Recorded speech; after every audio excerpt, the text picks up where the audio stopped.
first women's quarterfinal starting very soon, so we'll get straight into the action. Great.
Good morning, everyone, and I'm here with APAC Tour Director Ty Sarati. And Ty, we have another day surfing today.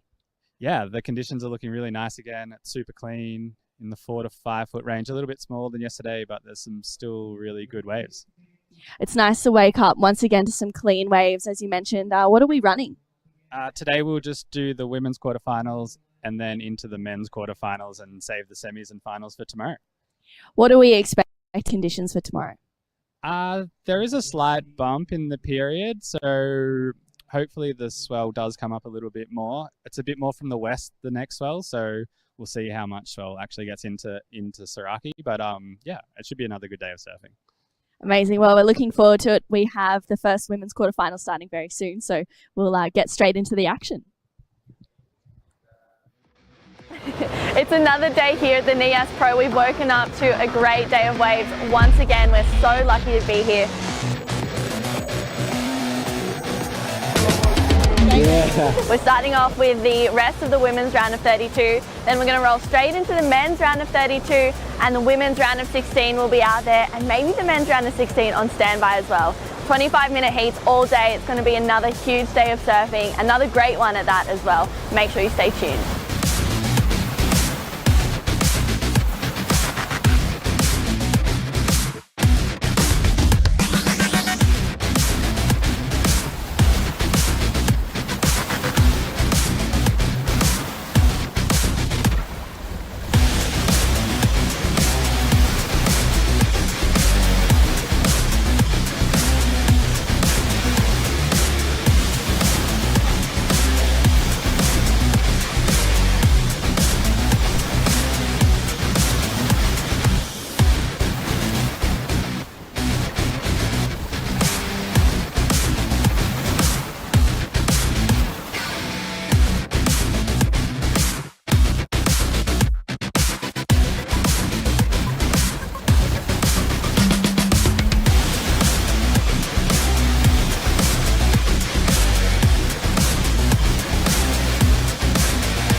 some huge surfing yesterday. It was incredible to watch, Di.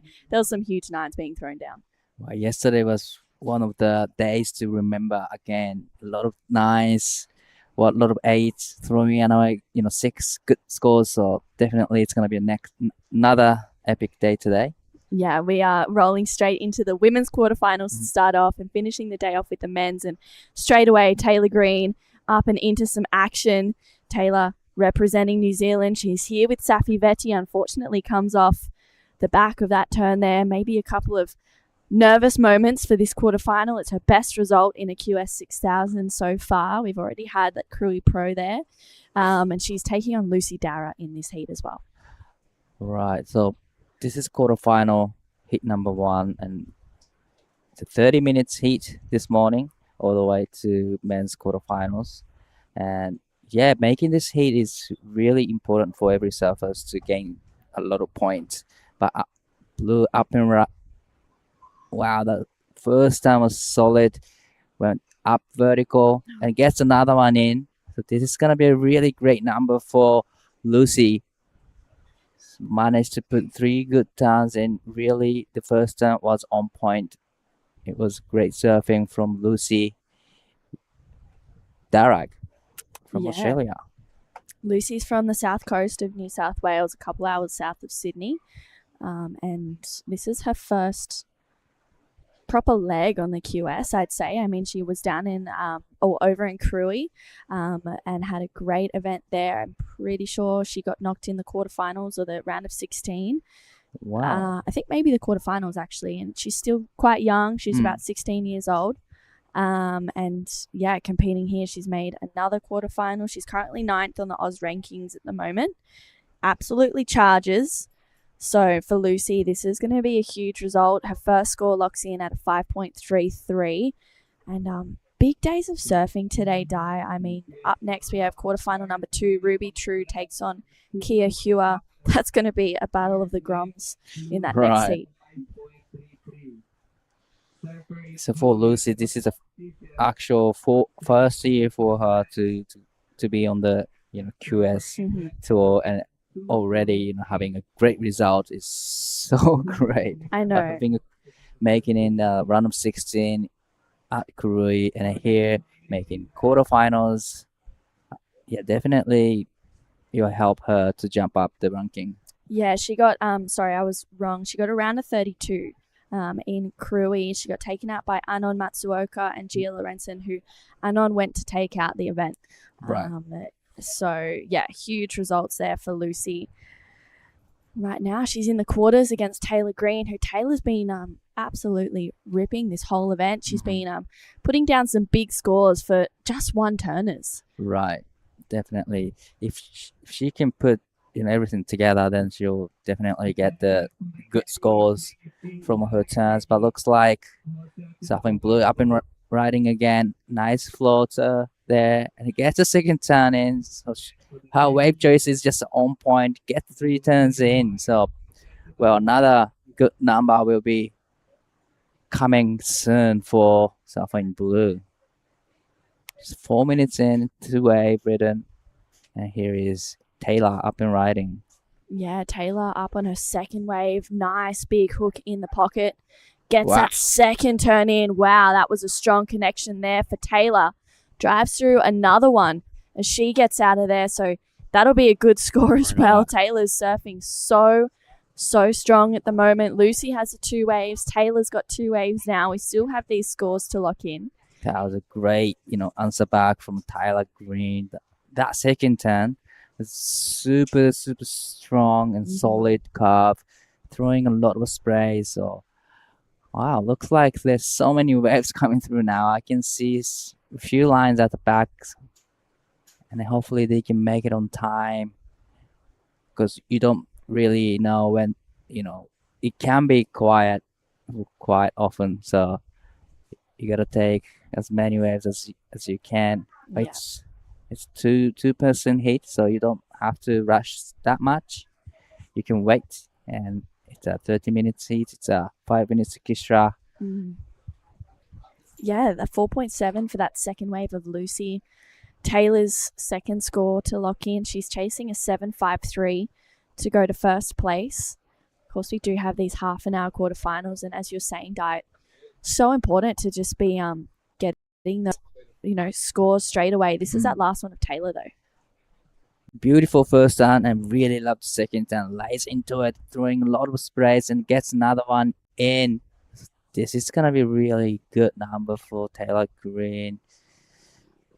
Yeah, to me it looked like it's gonna be a best heat score in this heat.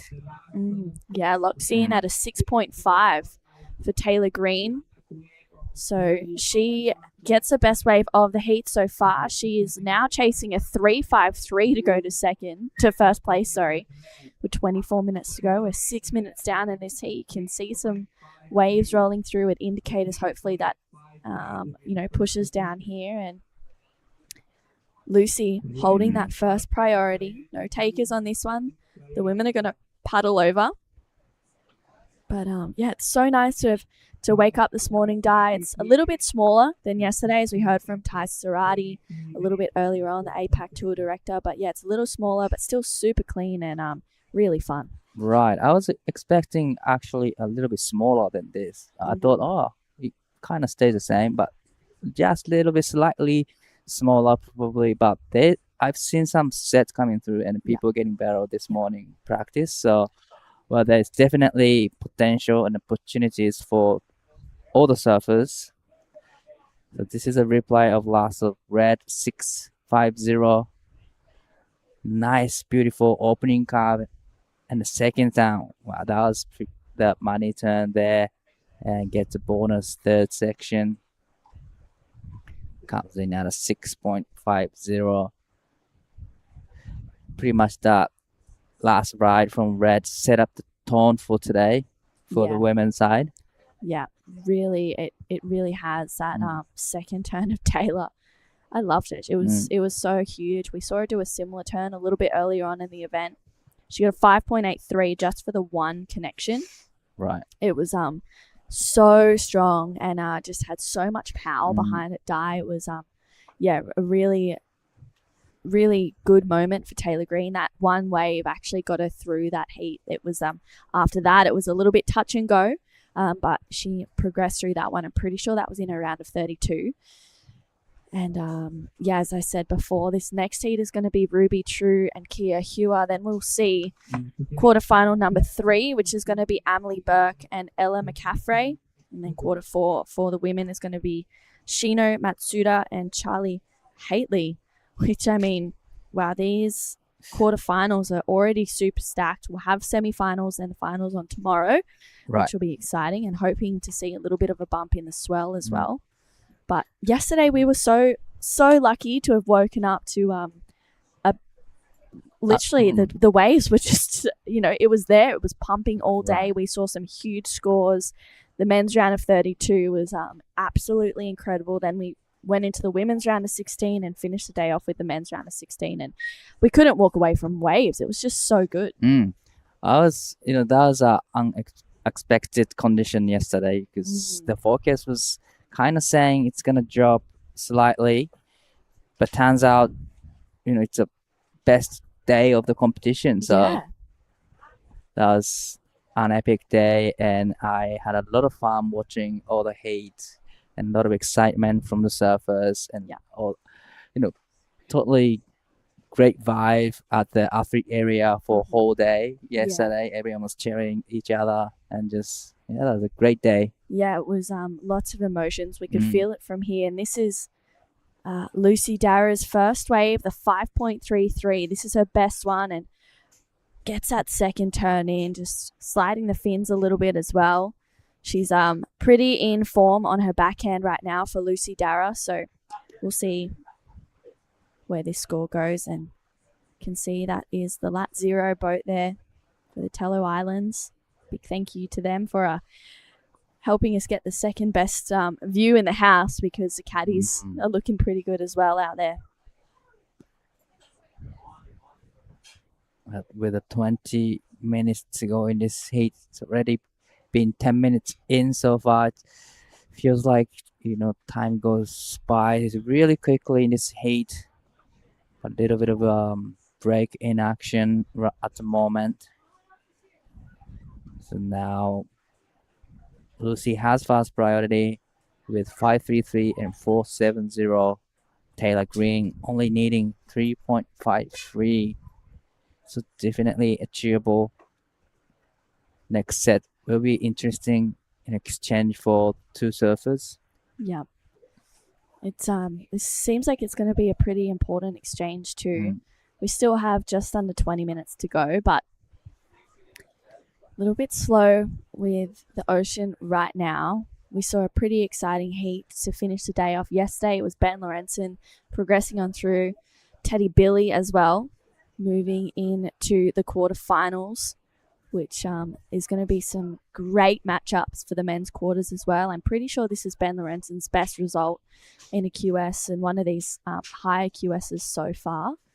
And yeah, probably Ben had one of the best heat of the competition career yesterday. Had a 993. 993 and throwing away like 7 and 5. So he said, yeah, it was one of the best heat he had in his surfing life. So definitely he's having a great time here, and he's definitely the one to watch today. Yeah, he definitely is. I think an 18.1 combination. Right. Wow. That's a huge total scoreline. Yeah, it was absolutely insane. And then we got that 9.6 from Elliot in the quarterfinal, 967 from Elliot in the round of 16 also.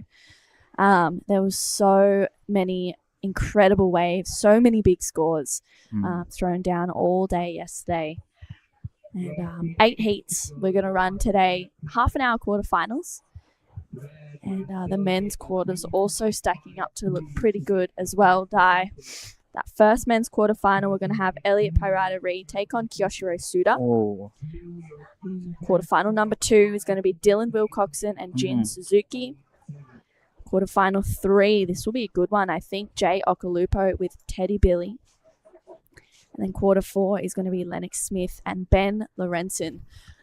Definitely looking great in men's action as well. Yeah. So we're going to see it after the women quarterfinals straight away. It's a huge point though. If you got knocked in the quarterfinals, you still get 2,760 points. Wow. So that's a huge point for all the surfers, definitely. Yeah. Definitely it's going to be a keeper in the ranking. For sure. Well, even looking at the women in this heat right now, Lucy is currently ranked 9th on the Australia rankings. And Taylor Green is sitting at about 17th. So for the two of them, a quarterfinal finish, even though I'm hoping, I'm sure that they're hoping for a semi-finals appearance, a quarterfinal finish is a keeper, as you said, and especially in this QS 6000. After this, we're going to head over to Korea. Right. Which is going to start on the 18th to the 20th of July. Yes. Which I'm really looking forward to.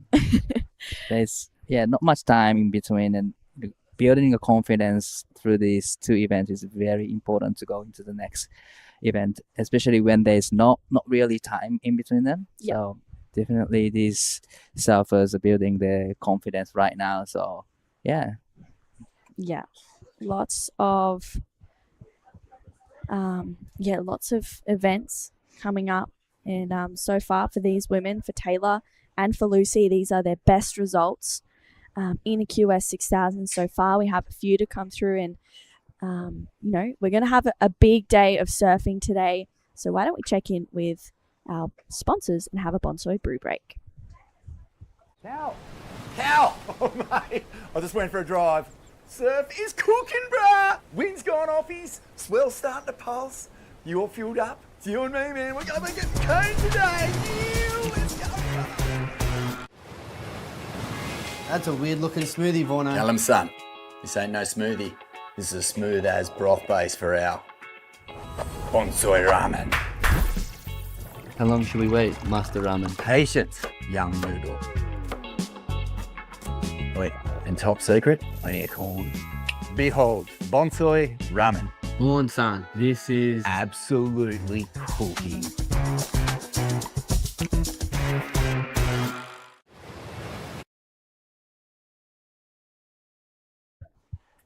It looks like Lucy had a wave. So we love to see the reply of Last of Blue. She was in the lead, looking to get rid of the 4.70 with a 14 minutes and 30 seconds to go in this heat. Now Taylor Green has fast priority. Probably Lucy had a wave under priority. Yeah, it looks like she got that one under prio. So hoping to see this last wave of Lucy. She needs to better a 4.7 to increase her position right now. 14 minutes to go. And she's currently sitting on a 10.03 combination for Lucy Darrow. Let's take a look at this last wave die. This is a nice, good-looking wave. The first time, wow. Whoa. Tags into it. A little bit stumble there, but still managed to recover it. A nice second turn. It was a great combination that comes in. 7.50 for the last of Lucy. Now Taylor needs 6.34 to go into the first. The huge score has just dropped from Lucy.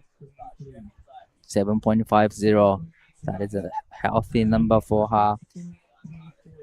She got that wave under priority, but it was kind of on the set wave. Nice first turn vertical, and it gets the second turn in. Nice two-turn combo from Lucy. Wow. Big scores for Lucy. Best of the heat so far, 7.5. Pretty much for that first turn combination. It's Right. First turn was where a bulk of those scores locked in. And I love watching Lucy just absolutely attack it. She's got such a sharp backhand. We also saw in Cruy on her forehand. She was lighting it up as well. And for someone that's still so young, she's surfing well above her years right now. Right, so she's only 16 years of age? Yeah. 17? Yeah, 16, 17 years old. She won she actually got second in the under 16 Australian Junior titles last year at Wollongong.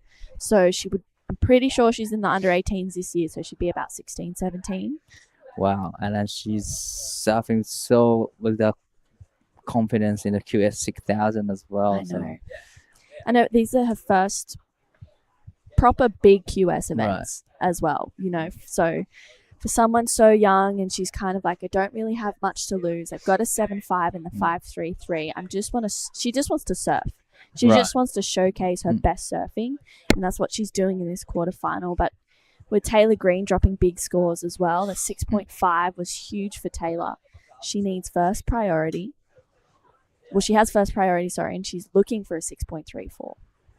Definitely achievable for Taylor Green. She's got 6.50, so pretty much she needs to do the similar combination of turns to her second wave to get the requirement. So requirement is 6.34.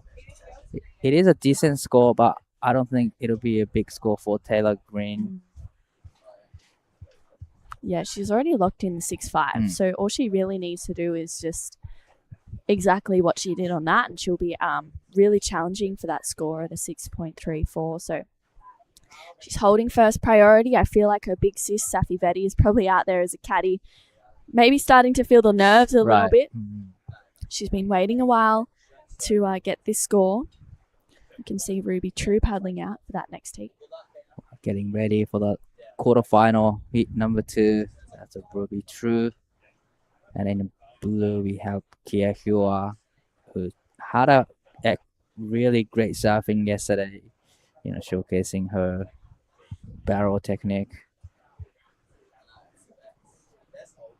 Yeah, she was dropping 8s and 7s like they were nothing, really. She's got her good luck caddy, Rafa Castro, making his way out there with her. I know that's been a really good dynamic for the two of them. So hopefully Kia can either find some shade or go to her turns. We'll see. With 10 minutes to go, that quarterfinal number 2 is going to be out there. Taylor Green sitting out there with first priority, needs a 6.34. She surfed in many QS events. And on screen, that's Kia. She's been a force to be reckoned with. Right, and then with her caddy, Rafael Castro is just having a little chat before the heat, making sure that she knows what to do. Probably. Wow. Here it is, Lucy up and riding again. Wow. Nice first turn to start with. Wow, that Whoa. was even bigger turn from Lucy. That second turn, probably the biggest turn in this heat. Wow. That Wow. was crazy. So she's looking to better the 5.33, but I reckon she did. Yeah. It's a pretty huge number for her. Wow. Lucy is just, she's surfed 3 waves. Each time she's pretty much gotten better. Right. And I feel like, yeah, I agree with you, Di. I think this last score will go into a top 2. Taylor Green, though, she's paddling into this one. She needs to go big. She's chasing a 6.34. Oh, unfortunately, comes off the back of that first turn. That was really unlucky. Right. You know, she kind of wanted to go into the barrel as she took it off, but she decided to go to the turns. So there's a little bit of a mistime there.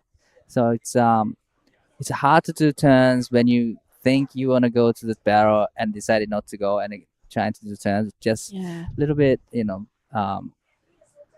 hard actually to manage to put turns in. So really unfortunate for Taylor Green. Yeah, you could see, yeah, she had barrels on her mind. She was hunting for it. Unfortunate that she couldn't quite find that for Taylor. 6.34, we know that she can do it. Right. But it's this last score of Lucy that could really change the direction of this heat and increase the requirement for Taylor Green. It's starting to lock in. It's going to go into a top 2 for sure. It's a 6.17 for Lucy, so increasing the lead, and it's Taylor Green. She gets first priority. She's now chasing a 7.18. You can see on screen there with that big umbrella, that's Amelie Burke and Adam Dufner. Amelie is going to be coming up in quarterfinal number 3. She's just watching. She's a goofy footer as well, so I'm sure she's watching the attack of Lucy and then probably the attack of Ruby True, also a goofy footer in this next heat, to see how she can approach these waves. But Lucy's put on a show. That's 6.17. 6.17, extending her lead. So a lot of pressures on Taylor. Here's a replay of Lasso Blue. This is 6.17. So nice first turn to set up for the second turn, but this second turn was just super solid, super, critical section to hit. That was a 6.17 combination from Lucy, but Taylor has fast priority and needing 7.18. There's still 6 minutes and 40 seconds to go, so there's a lot of time on the clock. Yeah. Definitely we'll see another set for Taylor Green. Yeah, I think we will as well. 6.5 minutes is still a bit of time. She needs a 7.18. We know that she can do that surfing. She just needs to kind of, it's way easier said than done, but just shake off those nerves and shake off those moments of,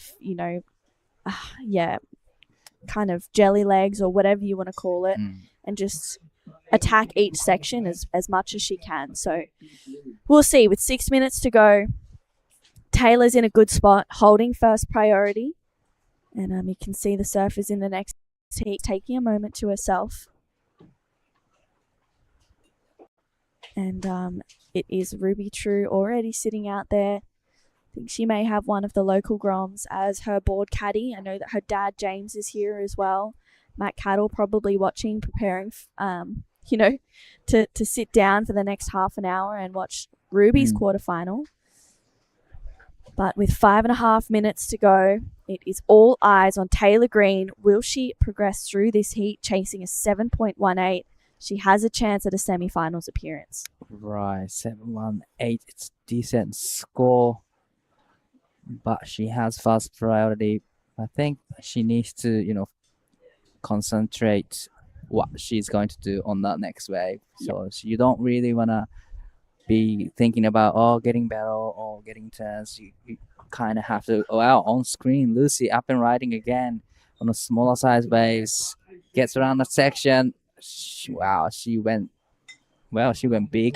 Yes. Unfortunately, she went down, but she's already locked in 7.5 and 6.17, so she needed to go big, Mm. and that's exactly what she did. Yeah, this could be a huge result for Lucy if she can progress through this one in the next 4.5 minutes. But Taylor, I just feel like a 7.18 is not a big requirement by her standards at all. We've already seen her lock in numbers like that throughout this whole event. She's sitting out there waiting with priority. I know Lucy's dad is out there as her board caddy. Safi Vetti is out there for Taylor's as Taylor's board caddy. So both probably feeling really nervous at caddy corner right now, but Right, definitely. So nervous for those both caddies, definitely. have you caddied for anyone in the water before, Di? No, actually I haven't. But It's have you? nerve-wracking. Yeah, I've done it for Mm. my sister a couple of Right. times. And yeah, it's definitely stressful Yeah. because you're there and then, usually what I would say on land, it's like out in the water and she can kind of hear it.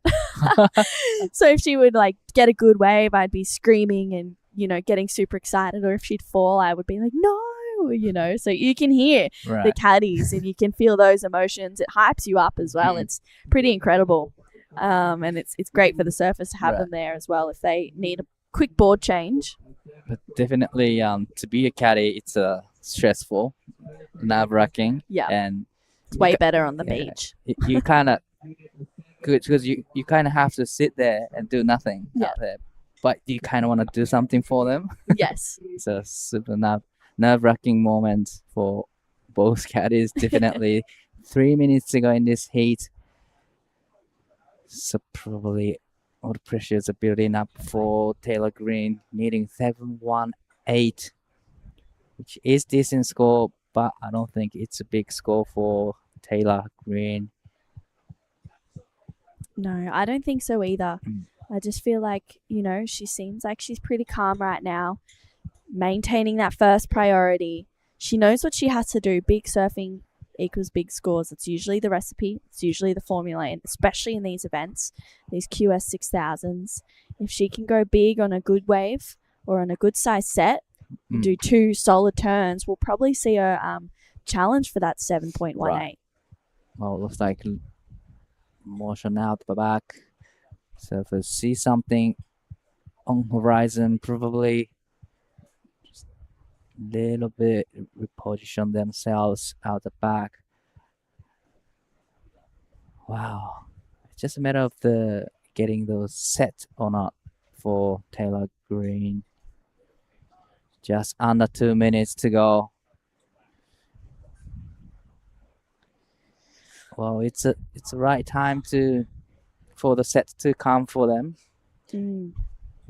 We are really hoping to see one more set for both surfers with 90 seconds to go. Well, You know, wow, this is really tense times for Right. both Lucy and Taylor. Yeah, Lucy just trying to sit close to Taylor to give a little bit of pressure on her. But Taylor Green is sitting out there waiting for the right ones to get 7.18. Well, reaching a minute mark now. Wow. Taylor, you can see she's just standing up on her board, trying to see if there's a wave or a set approaching at any point so that she can take off on at least one more wave to, give herself the opportunity to get that 7.18. Definitely she wants to give another crack at it.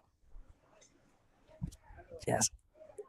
Is it going to be enough time for the next set? So she's not going for this one. But she's paddling towards the outside. Looks like there's a wave. Well, there she goes. Taylor Green up and riding, needing 7.18. Big one turn, but Oh, unfortunately, she went down. wow. So with 10 seconds to go, I think it's going to be Lucy. It seems like it will. She's up on another wave. Big connection there for Lucy. She goes down as well, but it's not going to matter. because that last wave of Taylor Green was a 0.87. So she bows out in the quarterfinals. It's going to be Lucy Dara moving on through to the semifinals. We'll see her out there tomorrow. Don't go anywhere. We have quarterfinal number 2 coming right up after this quick break. This is the smoothie I've been waiting all day for. I'm going to start with a couple bananas and then mixed berry frozen blend, my favourite. Bonsoy almond milk and heaps of peanut butter. Nice little bit of coconut to finish off. Get that in ya.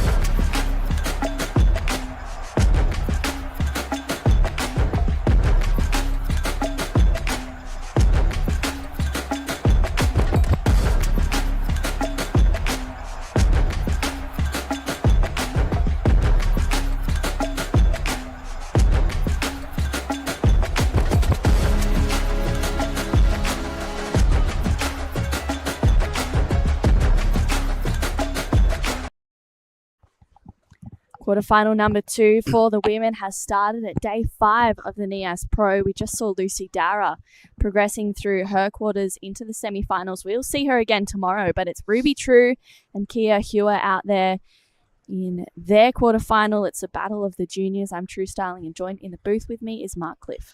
Yep, nice conditions again this morning, everybody. As you can see by our drone cam, just looking ideal. Glamour, Indo, morning glass. The free surf looked really good. They looked like there was still a lot of height attached to the sets.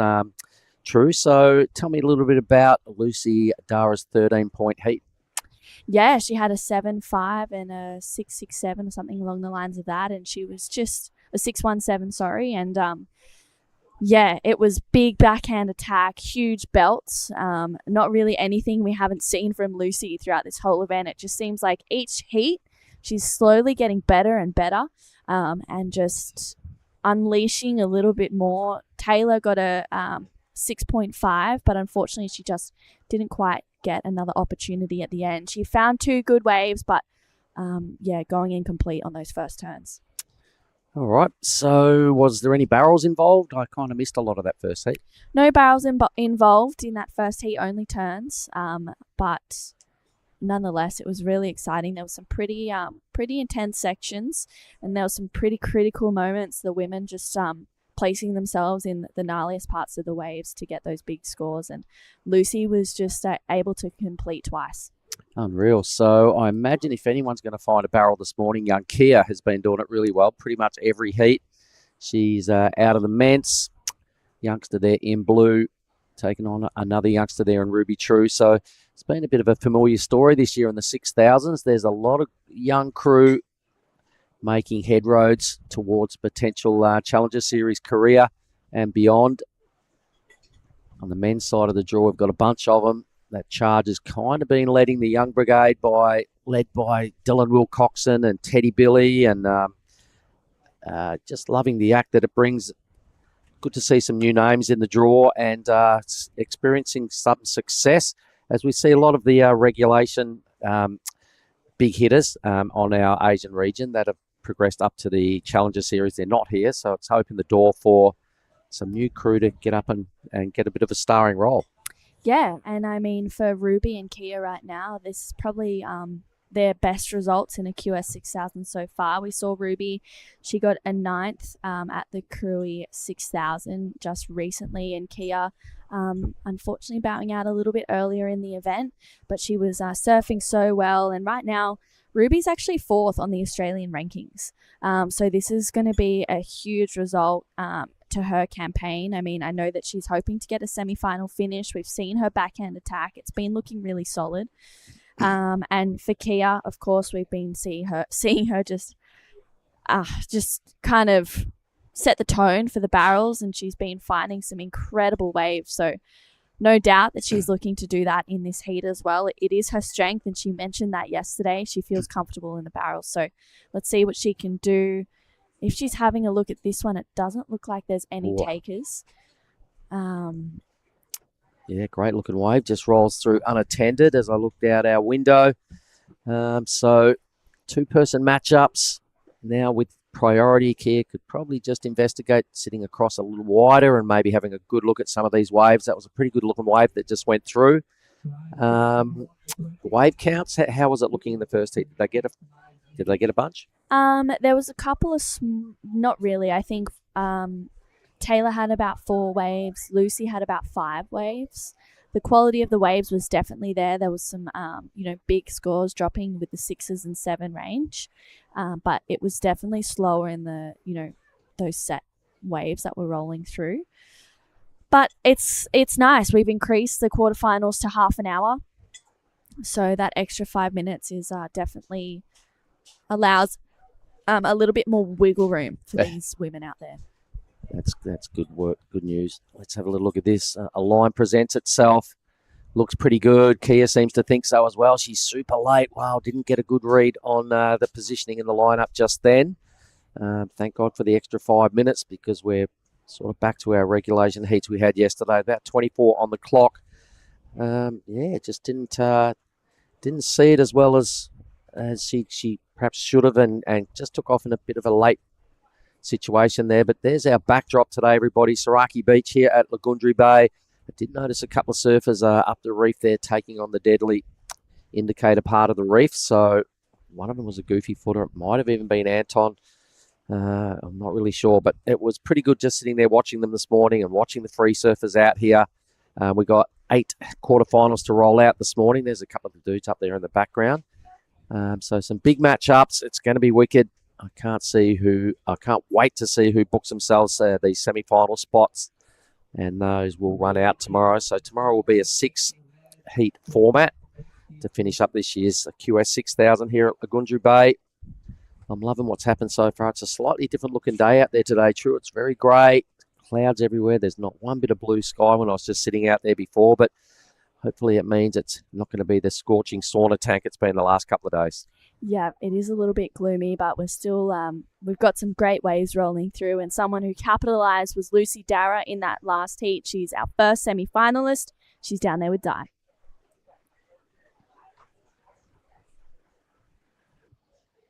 Well, now you're into the semi-finals tomorrow, and you did a great job out there, but how are you feeling right now? I'm so stoked to be in the semis. The waves are still so good today. It's dropped off a little bit, but there's still so many opportunities out there. Were you nervous in the beginning? Yeah, I was really nervous, especially because Taylor's such a good surfer. She's so powerful, so I was nervous coming up against her. But once I got a few good ones, the nerves started to get away, and then it got a bit slow at the end. So I was just hoping to just wait the heat out. So what was your game plan out there? I just wanted to go out and just try to get on the set waves because they're giving the most opportunity to get the highest scores, I think. So that was my plan, and just to execute on them and do some big turns. Oh, that's exactly what you did. But now you're on to semifinals. Done for the day. So how are you going to spend the rest of the day? I'll just watch all my friends in the rest of the heats. And then I'll probably surf the Salvo because I think they'll finish early today. And then just rest and get ready for tomorrow. All right. Is there anything you like to say to your maybe friends, supporters back home? Thanks to my mum and my little brothers for watching, and my uncle. And thanks to Tully from Wave Creations for watching and making the best boards. All right. Good luck in the next one. And this is Ben Ben. Thank you. Thank you, Lucy and Di. She's still quite young, around 16 years old, and an incredible talent. I'm looking forward to seeing her in the semi-finals. She'll either be taking on Ruby True or Kia, and I'm pretty sure Ruby got a good wave as well. Great first turn for Ruby, throwing heaps of spray. This second one as well, really getting a good connection in there. She does well to navigate that drop, finding that third turn. I think Kia got one behind her too. Yeah, so I heard the oohs and ahs, so she maybe tried to get tube. She did. Here we go. Must have just got clipped on the way out because I heard, a bit of despair out there in the restaurant. She's a very popular young lady around here, and the crew really want her to get some more success. She's come a long way through the draw here. We started way back with the round of 48 for the women's. She's come out of the men's. She's right out there, parked up in the blue Rashi. Plenty of waves on offer. We see Red just drop into her second decent-looking wave now. Can't quite capitalise on the back end that time, but geez, throughout the draw, we've commented many times, Drew, how polished and how good a majority of the goofy footers have looked out here. They really get tight in the pocket, and for Ruby, I really think that's what could carry her through to the semi-finals. Yeah, I agree. I mean, we have 5 goofy footers left in the draw. I'm pretty sure in the likes of Lucy Dara, Ruby True, Emily Burke, and then also Sheeno and Charlie Haitley in that last quarterfinal. They're both goofy footers. Yeah, I know, and they've been just powering. Young Charlie put up such a wicked performance yesterday, and the only one so far that's bothered Ella McCaffrey out of a winning spot. Mm-hmm. So she's on a heater. She's travelling here with the folks. The boards are looking absolutely spot on. Just the power game that Charlie brings is undeniable. So that's coming up in our 4th quarterfinal. We've got a little bit of unfinished business here. Some numbers starting to roll through, and there we go. Ruby has got a clear advantage right now. Yeah, it's a 6.17 for that second wave of Ruby True, that 2-turner. It is Kia that can really rattle some cages right now. If she can find a tube, she paddles over that one. Ruby True up and into it. She's looking to just apply some more pressure. Gets a good first turn connection. Drives through this second one. Gets the fins out the back, but unfortunately not a completion. Kia comes out of a big tube there. Lays into a huge carve. Wow, Kia just doing exactly what we've been seeing in pretty much all of her heats and dominating inside the barrel. Oh, that was so good. Wave choice perfect. Got the line absolutely spot on off the takeoff. Into a really solid bit of rail work out there as well. I totally loved it. So it's now over to the judges to throw the message as to how high they're prepared to go with the tubes today. I'm sure they're still going to throw the biggest numbers today at barrel rides. And she really got a back foot stuck into a couple of those moves. So young Kia, I reckon she will have the better number. It's a pity Ruby couldn't have added that second move to her last wave, because she was on her way to a good number as well. Looking really strong on the back end, right in the pocket, top to bottom. Here's our replays again. So what did you like most about this one?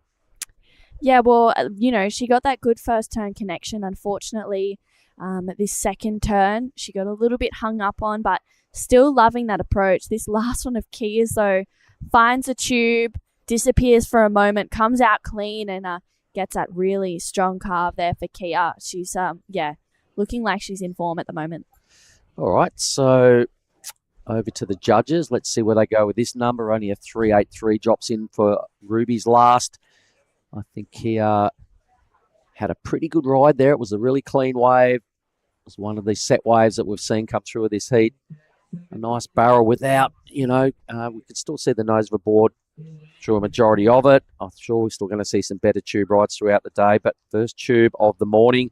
So it gives the judges that little bit of point of difference, something for them to think about. Mm-hmm. Where do they go with this number and set that kind of a scale now for the rest of the women's action?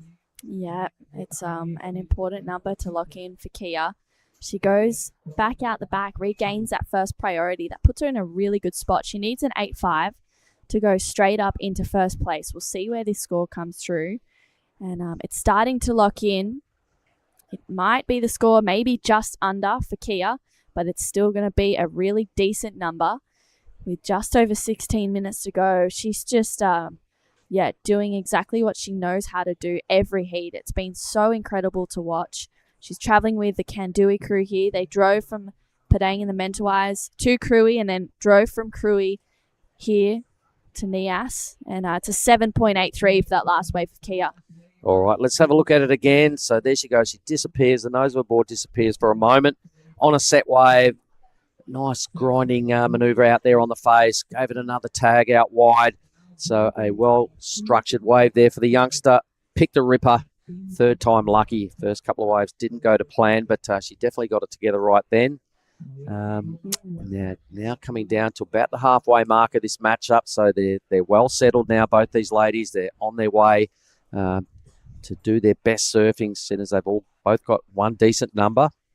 I can see a clear advantage to Kia having that 7.83 though. Her confidence will now be brimming. I imagine that was just the perfect answer back after a couple of falls for the youngster, and then doing that is exactly what she needed to do, just for her own confidence as well as the scoreboard. But I reckon now that the shackles are off and they're looking for another little opportunity. Yeah, with 15 minutes to go, we are halfway down in this heat. Kia holding that first priority. And yeah, as you mentioned, a 7.83. Really good answer back there. And we had an incredible day yesterday for day number 4 of the Nias Pro. Let's take a look at the highlights.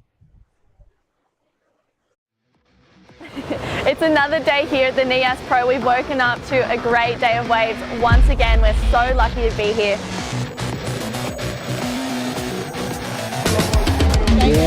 We're starting off with the rest of the women's round of 32. Then we're going to roll straight into the men's round of 32, and the women's round of 16 will be out there, and maybe the men's round of 16 on standby as well.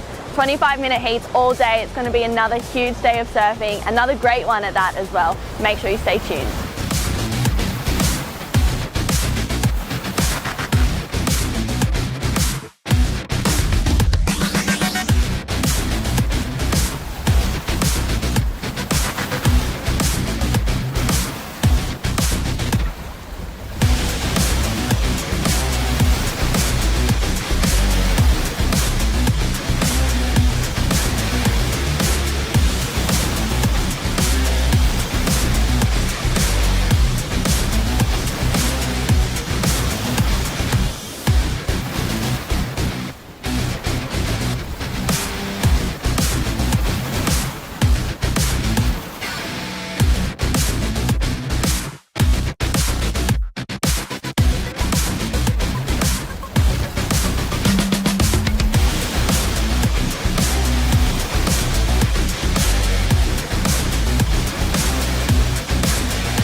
It was an incredible day yesterday. I think highlight for me, Mark, was waking up and just seeing the surf absolutely firing. What was your highlights? Oh, it's got to be Ben Lorenzen, right? That 993 he got, folks. You saw him just on the clip then with his big dismount in the channel out near the caddies, but it was just such a sick backhand tube. The way he went into that thing and got all high early and looked like he could have been blindsided and gone over the handlebars, but he just totally got it together, got on the pump.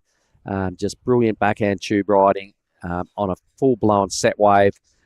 Even his body language when he came out of the tube, and he was so pumped. He just did a big bombie off his board over near the caddies, and he's to me, he's looking like he can win this thing, because when he decided to get his rail game going and attack the lip and everything about him, from his tube riding to his rail work, to me, it just looked super on.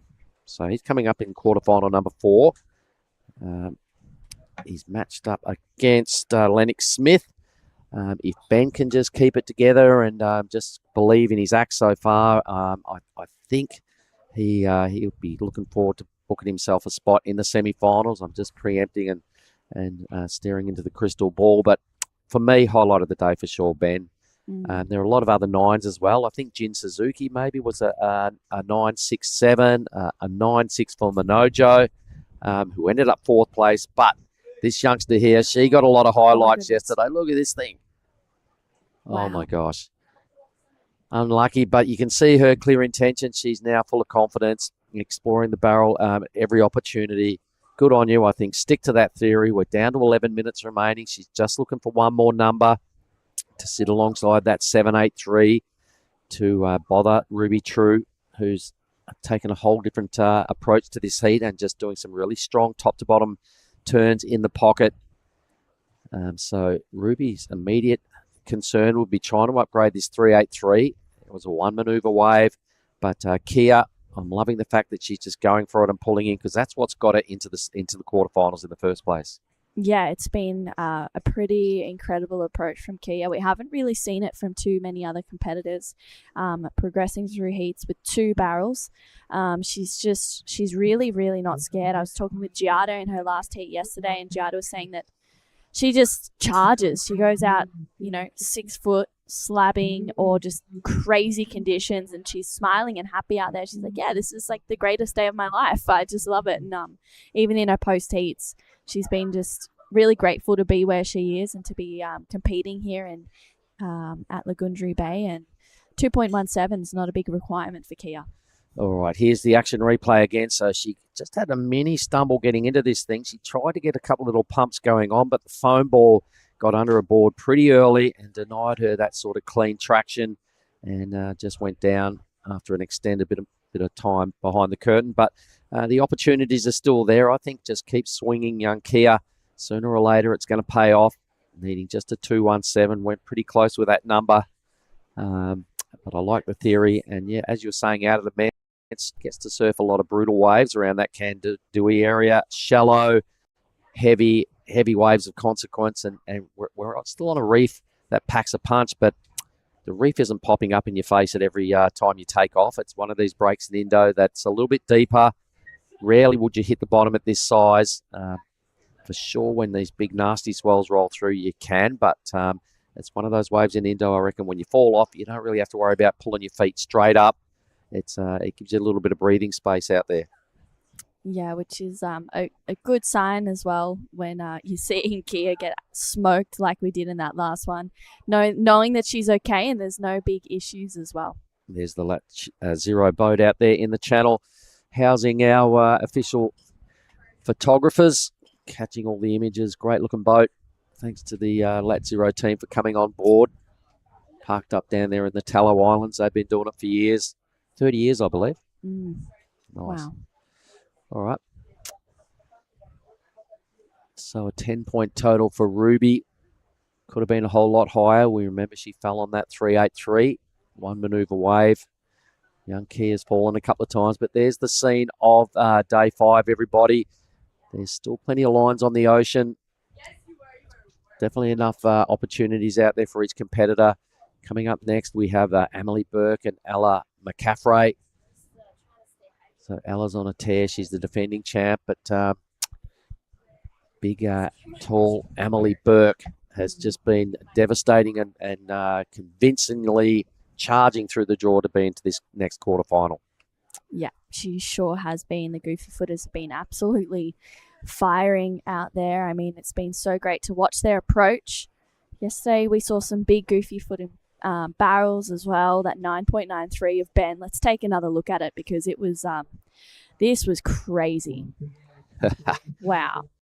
Just doing what he does, having lots of fun, and he's just like, what? Are you serious? Cannonballs in front of one of his mates, Cam McDougall, and that's what he said he was going to do. He was like, if I get a good tube, I'm going to cannonball off my board straight into you. Did he call it before he went out? Yeah, he did. Anyway, so he talked the talk and he walked the walk. Certainly, with there was 3 10s involved in that number. At first, it was just so good. It could have been all the way there to a 10. So he's the first almost tenner of the event. It was so sick, and as I suggested earlier, just the rail game as well. If you're a fan of Ben Lorenzen and you're in his corner, I think there's a lot to like. And I reckon after his performance yesterday and in Cruy, I reckon his fan base is starting to broaden. He's definitely on a tear, and he's improved a lot since I last saw him compete. So here's the scene of Saraki Beach, everybody, as we're flying over the shoreline. That's generally where you come in down this neck of the woods. But here is young Kia. So needing a super low number. Wise, smart thinking. She's got one turn in, a smallish wave. She only needed a 2.17 to get the lead, but still going to have to put together a better wave than that to stride through to the semis with a bit of momentum. She's still got time, 5:40 on the clock, so I imagine Ruby. Let's have a look at it again. Yeah, nice first turn for Kia. Really tight in the pocket. This second turn, wow, that's unfortunate that she didn't get the completion. A 2.17, obviously not a big score, but she's hoping to do something more, but really smart from Kia to take off on that one. This is live action though. Ruby True Unfortunately gets caught behind. Wow, with just over 5 minutes, as Ruby left the door open a little bit for Kia right now. Wow, we just got to see where Kia is because I think priority is going to be super important right now. Wow, Kia's last wave locks in at a 3. So Kia goes up into first place. Ruby True down in second, chasing a 4.67 to go up into first place. That is really, really close. It's 0.83 between first and second right now. Yeah, it certainly is. And, geez, a nice little answer there from Kia. She'll be spewing. She didn't just finish off in style, but I'd love to see where they're both positioned because this is going to be really crucial to pick up priority here. I can see red in the screen. She looks like she's still kind of out the back-ish. Kia wouldn't be far out. She didn't ride a long wave, so she's got to be pretty close by as well. Really important to have the next crack at the next set that rolls through because there's going to be limited opportunities looking at the clock. A little wasted moment there for Ruby. She'll be spewing. She didn't get a little bit better read on a takeoff. I'd still like to see them both ride at least one more wave. I want to see this thing surfed out. There we go. Ruby's back into top priority. She's almost back out there as well, so she's got a little bit of catching up to do. A 4.67 true. Something's got to happen reasonably productive to extract that number, right? Well, she's been locking in 6s and 7s all events so far, so she knows exactly what she needs to do, and it's just rely on that backhand attack and do it in the most critical parts of the wave. So I've no doubt that once Ruby gets to her feet, I feel like she'll, if she can really capitalize on that next opportunity, I feel like she'll get the 4.67. She's been surfing good. She's been very consistent, but it's this 3 of Kia that is, she can upgrade that so quickly, especially if she gets in the rotation of a good set, gets tubed, and comes out. You never know what's going to happen with Kia. She's one of those real entertaining surfers, as well as Ruby. It's a battle of the young women right now. This is Ruby's best wave. It's a 6.17 for that backhand attack. 2 different approaches in this heat mark. Yep, love it. Really strong surfing. Boom. That's pretty much all she has to do again. If she could just connect twice, I think she could quite easily move through to the semis. This was the highlight of the heat, everybody. First tube of the morning with some strong rail work here. So young Kia Hua is really starting to step up here. Such a good wave. Highlight of the heater. Other numbers are still pretty low. So the 3 is looking like she'd really want to upgrade that and get rid of it pretty quick smart.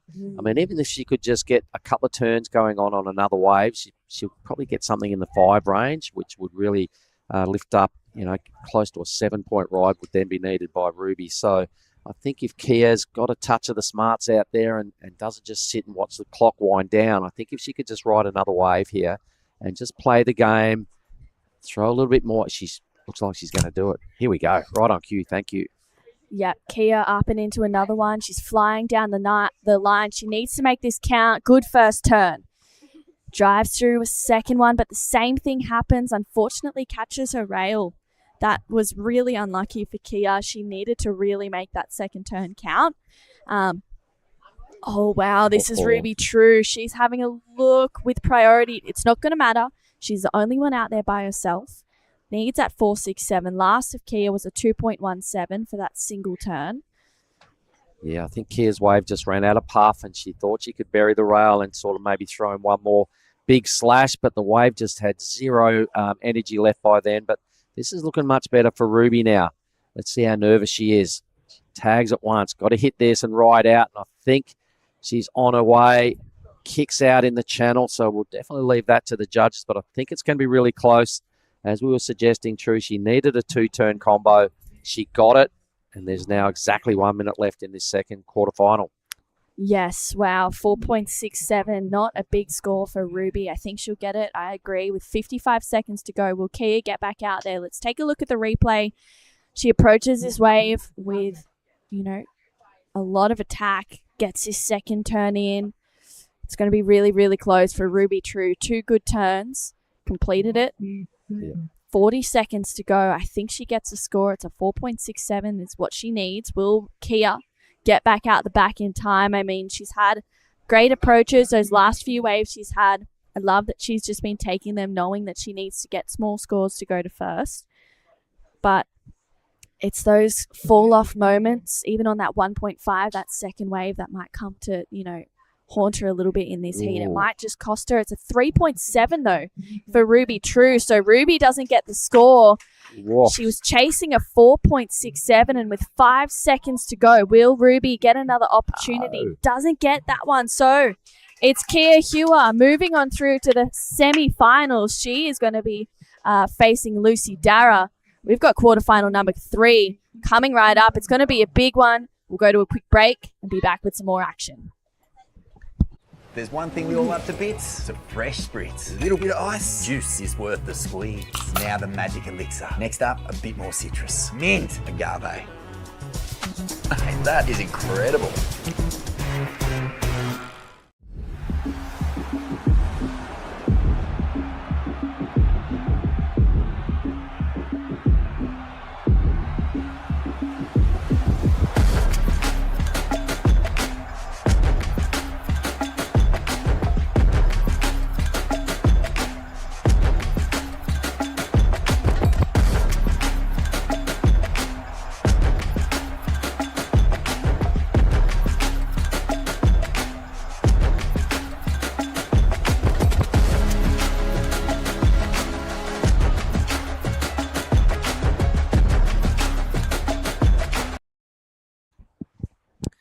Righto, good morning everybody and welcome to quarter number 3 for on the women's side of the draw.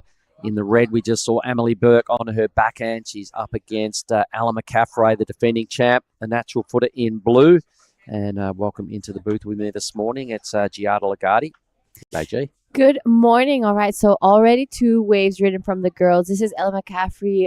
Big blast under the lip there. Wraps it around strongly again. So nicely done there from Ella McCaffrey. Now, Emily Burke right behind her. So these are some of the bonsai replays on her backhand. Good first opening turn there. Does she get anything on the inside? She does. So a couple nice turns there for the girls. Good way to kick off this matchup. Yeah. Nothing too crazy like we've seen Ella do maybe in the first couple heats, but it's still super early. And with 28 minutes and 2 girls out, it's a good run. It's good news, isn't it? Your work day when you get to surf Lagundri Bay out here at the point with just one other surfer who can't drop in. And you're fighting for some big points and spots in semi-finals. There's the scoreline, slightly in favour of the goofy footer. Emily looked really on point yesterday with that top-to-bottom attack. She was getting big numbers every time and convincingly. No flakiness about her act yesterday. She squarely parked herself up and a deserved quarterfinalist in red, the Australian. But Ella, she got taken down for the first time in the draw yesterday and walked into the quarterfinals with a second placing behind Charlie. So going to have to regroup, get back to what served her so well.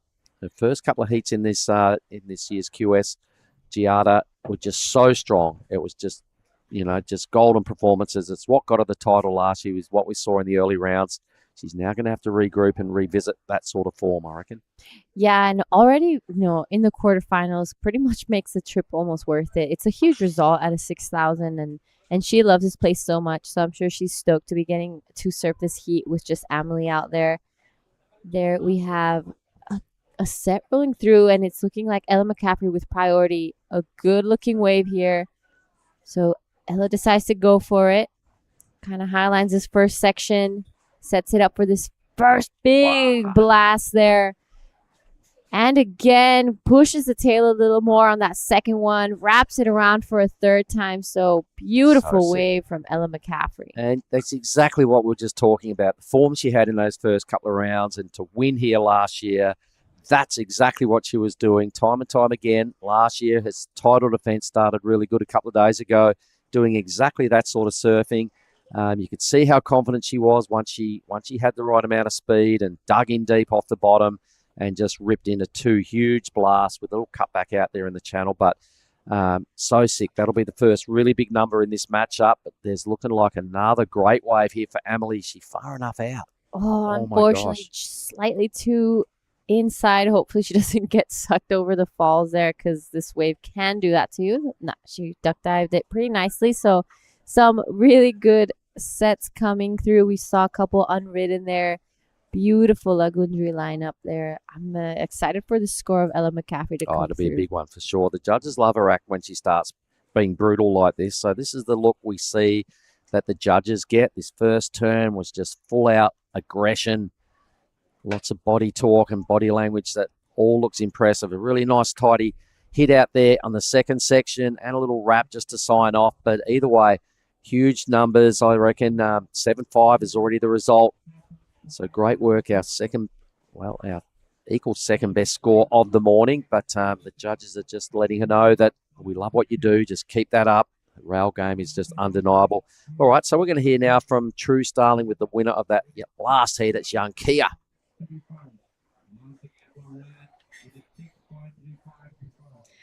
Wow, Kia, best QS result you've ever had. A semi-finals is going to be on tomorrow, but wow, that quarterfinals, let's talk about it. That was huge. Yeah, wow, I was really nervous out there. I'm happy I got that. What was it, a 7 point something? Yeah, I'm glad I made it out of that, and I could have got a better backup, but I don't know. At least I got something. Yeah, it was a 7.83. It was incredible to watch. It seems like that's just been the go-to approach for you. That last couple of minutes was pretty stressful. How are you feeling? Yeah, wow, I was really nervous. I kind of panicked and went for a really small one, and then kind of did one turn and fell. But yeah, my heart was pounding really hard. It's those moments when, you hear that another surfer needs a score and it's pretty stressful. I know you've got a great support team here. Your caddy, Rafa, was out there. Was he giving you any words to just, keep you calm? Yeah, he was like, paddle kid, paddle kid. He was just, I don't know, giving me courage. And, yeah, it definitely helped me a lot. I was kind of paddling like a slug going back out. I was out of breath, but he was like, come on, kid, come on, kid. So I was like, oh, okay. Yeah, thanks, Rafa. Semi-finals, it'll be on tomorrow, which is pretty incredible. What's the plans for the rest of the day to kind of keep the energy down and get yourself ready for tomorrow? Yeah, I'm just going to chill out, watch the comp, stay out of the sun. Feeling pretty toasted right now, but yeah, I'm just going to cruise for the rest of the day and, yeah, watch the comp. Well, a Breakfast of Champions is a bang for you. Another one, a semi-finals. Congratulations on the result. I know there's lots of people here supporting you. Is there anything you'd like to say? Yeah, thank you so much, everybody here supporting me and watching back home. Thanks to all my sponsors and my mom and my dad and all my friends. And big shout out to my best caddy ever, Rafa Castro. Yeah, thank you, everybody. Love you guys. We'll send it back to you guys in the booth. Great job. Thank you so much. You're the only one in the girls draw who I've really seen come out of those bigger barrels, and I was just taking a look and talking to her yesterday. She's after this, she got an invite to the Penang Cup, so she'll be coming into that event with an extra bit of confidence after semi-final here, but maybe final. It could be. It's not over yet, right? Unfinished business rolling into tomorrow. So she'll be super pumped with her morning's work. I imagine she came here. I don't know what she came here, what sort of expectations or goals she had for this event, but it's all going to plan, team mentor-wide, traveling around in quite a large group. There's about 8 or so of them involved, and Ray Wilcoxon, the leader of the gang there, bringing them out. He probably realised he had so much talent on Kandui. He's probably like, why don't we just go to these events and see what happens? And it's paying off big time. Yeah, it really is. I mean, like we said, it's not over yet for Kia, but semi-final at a QS 6000 is already a huge result. So they must be so proud of her. I'm sure in Kandui as well, they're all watching all these heats, and I know definitely in Kandui Resort they are. So it's a super exciting day for them. And so in the water now, while we were in that interview, Ella McCaffrey 7.5 and a 3.67, and Amelie just that 4.83 and a 0.43. So nothing too crazy while we were at that interview. But so coming up next, the quarterfinal Heat 4 matchup, we have Shino Matsuda and Charlie Haitley. So great matchup there as well. We'll be heading straight into the men's quarterfinals after this. we'll be seeing Elliot Parada-Reed and Kiyoshiro Suda in the first quarterfinal. Dylan Wilcoxon and Jaden Suzuki, second quarterfinal. Jay Okilupo, Teddy Billy in the third one. And Lennox Smith versus Ben Lawrenson in Heat 4. And then that'll be today's format. And I think they're actually going to roll out an expression session for the staff directly after that. So we'll be asking for the water to remain clear as that happens. But we've got a lot to get through. Our third heat of the day is well and truly underway. We're 10 minutes in. Ella's picking up where she left off in her earlier rounds, back to that sort of winning formula of just strong power turns, because she just looks so good, and she's got to be confident with her act, having won last year and just the form she's been in throughout this event so far, right? Yeah, I mean, Ella has come here so much. We've said this in the past couple days, but I will say it again. She was here in Indonesia already on a trip in the Mentawai, came here to Nias on a surf trip, flew back to the States, and then after a couple days flew back here because she just didn't want to miss out on this event. And look at her already, quarterfinals, a 7.5. She's looking like she already has a foot into the semis. Well, she's got one huge number. Probably going to have to back that up with something more substantial and burn off that 3.67, because Amelie's been doing it well. She's also got priority. She knows what's been working for her and extracting the big numbers throughout this event. So the stage is kind of set, but it's a big advantage right now to Ella. She really only needs to do it one more time, whereas Amelie, she probably needs 2 fresh numbers. Yeah, that's right. And the waves are pumping right now. It's not what we had yesterday, but it's still really fun. And rippable conditions. So it's a great day here to run the quarterfinals there with 18.5 on the clock. Plenty of times the judges decided to add an extra 5 minutes to these heats, and great call. You know, it's maybe not as consistent as yesterday with those sets, Here but we go. Amelie on a backhand pulls the trigger on priority. Big backhand blast has been her formula. oh, That's what's got her into the quarters. She needs to do it again, and she does. oh, Gets up there and hits the lip. If she rode out of that, she was right there neck and neck with Ella. That was a brutal second blast. It looks so good. It's hard to hit the lip, and you can see it drew the error. Maybe a little bit of scoreboard pressure mounting from Ella's performance, but I reckon Amelie, she just needs to keep that train of thought. If you can hit the lip, you are going to be rewarded. The judges, they really reward the commitment and actually high-risk surfing. That was it, and that's why she fell, but got to keep it up. wow, that first turn was pretty insane from Amelie, and just showing what got her into this quarterfinal. Unfortunate for that second one. I think she was going to go to a really big score. And like we've said in the past, there's the people on their backhand just being able to get into that pocket a little more and a little tighter there. So here we have the replay of Amelie's last one. Here we go. Sets it up. Big opening blast there. Unfortunately here, wasn't able to really ride out of it. She tried, but just falling off on the way down. All right, well, she got so close. So here's live action, and he's the defending champ coming out of a brilliant big open barrel and throws in a card for good measure. Wow, it's going to be a huge... And looking at where they're positioned now, she's probably going to get first priority back. Wow. So things are going really good for the defending champ. That was such a great wave. She waited out the back, as you suggested, G. There's plenty of waves on tap out here at Lagundri Bathing. Ella just found herself on an absolutely A-plus wave, right in the pocket. The judges, this will be the best barrel of the morning, so we'll see it all again in a moment, and we'll see it hopefully from the judges' point of view, so we can see exactly how long Ella disappeared. That was so sick. That was, and she just looks so comfortable there, like no stress at all. You know, she's done this before. Here's the replay. So I love this drone angle. You see her just pull in. She's in there taking her time, enjoying the view, a bit of a smile on her face on the way out.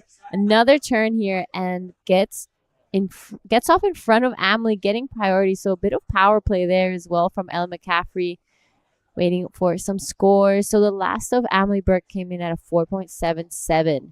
practically for just that one turn. Oh, have a look at the number of Ella, though. The judges are sending that clear message, everybody. If you get the bombs and you find the shade, they're throwing a 9 right there at Ella. So effectively a large combo now for Amelie to bounce back from. Things are rapidly getting away. A 16.5-point total now is what Amelie is chasing. So an 8-5 and an 8 as a minimum to get there. Loving the 9. Thanks, judges, for just rewarding that sort of surfing. I'd still like to see it again, that last wave of Ella's from the judges' view. She obviously got really deep for a long time. Anyway, the stage is set. Ella's kind of got 1 foot in the semis. Can't count your chickens too early, but I imagine Amelie's got to be a little bit bummed with how things have gone so far. Yeah, but still 14.5. I mean, she can either break under pressure or just really build up. And if she landed that second turn, I mean, she was well on the way to a super high score. But yeah, it is Ella looking really good right now, a 9 and a 7.5. She's got Amelie in combo and with priority. So this is going to be a great matchup. Here we have Hash, family, and homestay there. Judges in the top floor with the priority. We're on the bottom floor, and everyone just comes down here and enjoys their time, gets ready for their heat, pick up their rashi. Yep, beach marshal just there. You can see the rashi drying out. Camera towers, quite a few locals milling around here because they realise, this is the real pointy end of the event.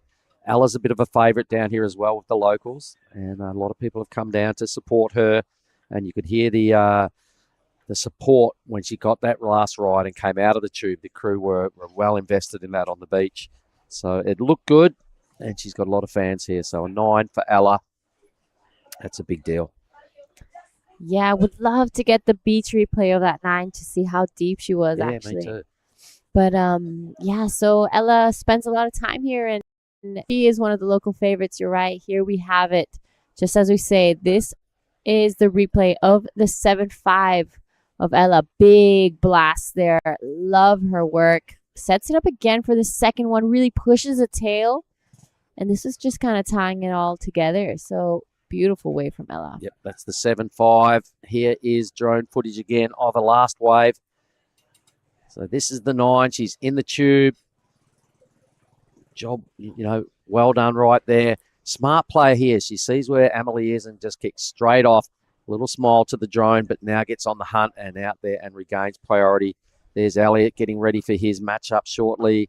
There's the boss, Tippy Jabrick, down there on his phone. How are you, Tippy? All right, the rest of the crew can see Kia in the background. So that is like our athlete area where people just prepare and get ready. The beach marshal is right there. Our restaurant is just behind those. And the Hash family staff have been just cooking up a storm and just they've been so busy this week. Yeah, they have. And they've been doing a great job where a lot of people here, they make sure we're well fed and taken care of. So it's been a pretty good week here. We've had some long days, but all worth it because it's been firing the entire time. There's Charlie with the purple board under her arm and her caddy getting prepared, getting prepped for business. It's a battle of the goofy footers in the next heat. So it's Shino. She'll be prepping as well with her caddy, no doubt.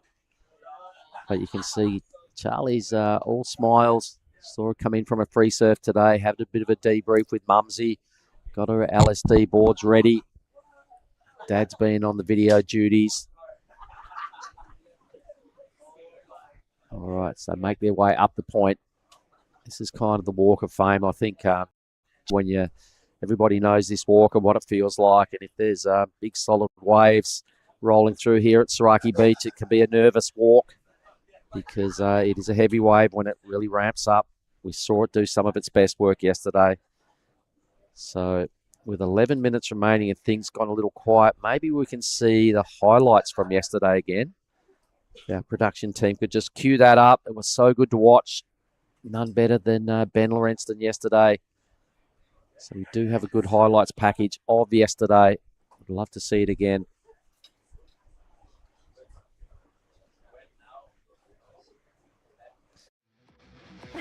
It's another day here at the Nias Pro. We've woken up to a great day of waves. Once again, we're so lucky to be here.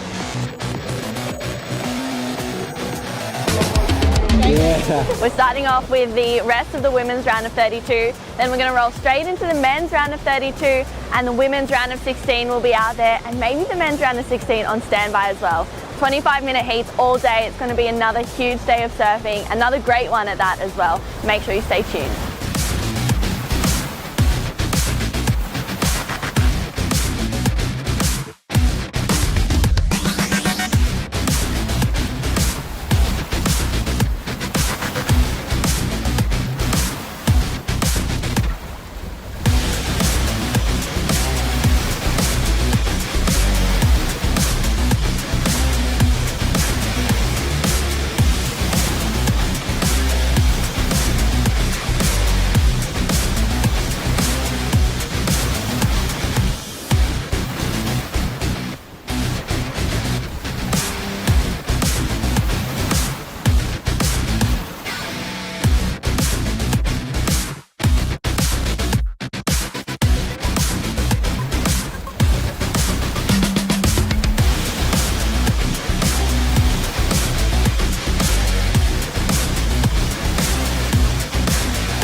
Well, that was some of the better moments out of yesterday. There was others as well. It was just such a high-powered day here. Giada, just the adrenaline coming out of the athlete area yesterday, the high-fiving and all the bro-downs and everything that was going on. It was just a killer day. Yeah, that highlights reel is really special. It just shows that, you know, we had some incredible rides, some 9s and 8s. So, yeah, a bit of unexpected. We woke up thinking it was going to be a little bit smaller, and then when we got here, it just like a little bit bigger than the day before and just perfect. Lots of them as well, and everybody got out there and feasted on the Lagunju Bay barrels. There wasn't too many heats that got skunked over our 19 heat day yesterday. So after yesterday, Giada, we know we've had a lot of big days. I counted at 85 heats done in those first 4 days. So it left us in a really good position to roll up today with 14 heats in total on the QS side of life. So we're going to roll out 8 of those today. Tomorrow we're going to keep 6 in the bank is the call. Semi-finals and finals day tomorrow. So we'll have our champions crowned probably by lunchtime tomorrow. And I don't know, right now, G, who would you be tipping maybe for the ladies' side of the draw? I think the final's going to be Ella McCaffrey. And, well, yeah, right now, Ella. I think Ella is a bit of a beast out here. She gets super barreled. Her turns are on point. She's a fierce competitor. And she just has this crazy connection with this wave. So I'm kind of tipping on Ella. All right, nice. Well, Charlie beat her yesterday. She's coming up in the next heat. So another goofy footer attack going on in the next matchup. Both goofy footers. So on the men's side of the draw, I'm going to throw a little tip.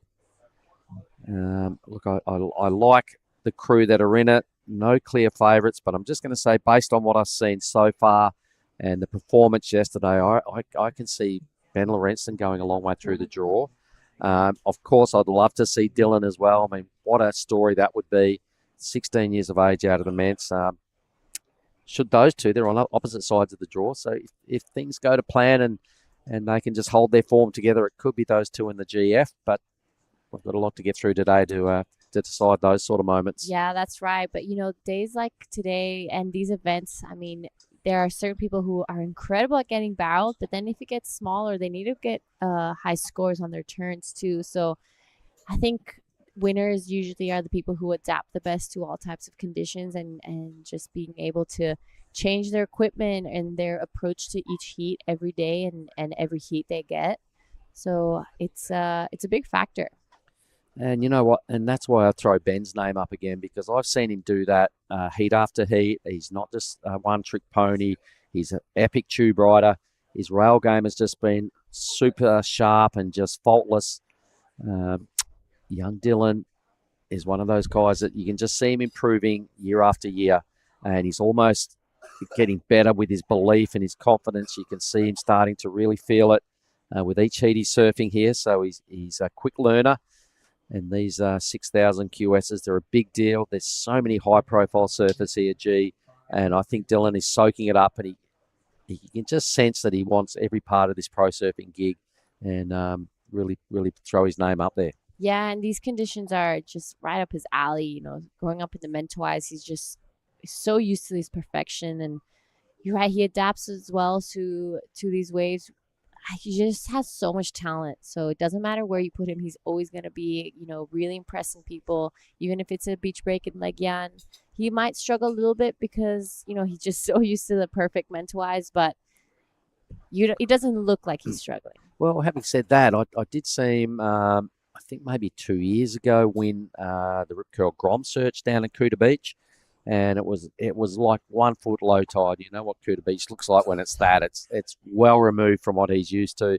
You would have thought it's not his strength, but he did go out there and win that and won a trip to the High Performance Centre in Australia.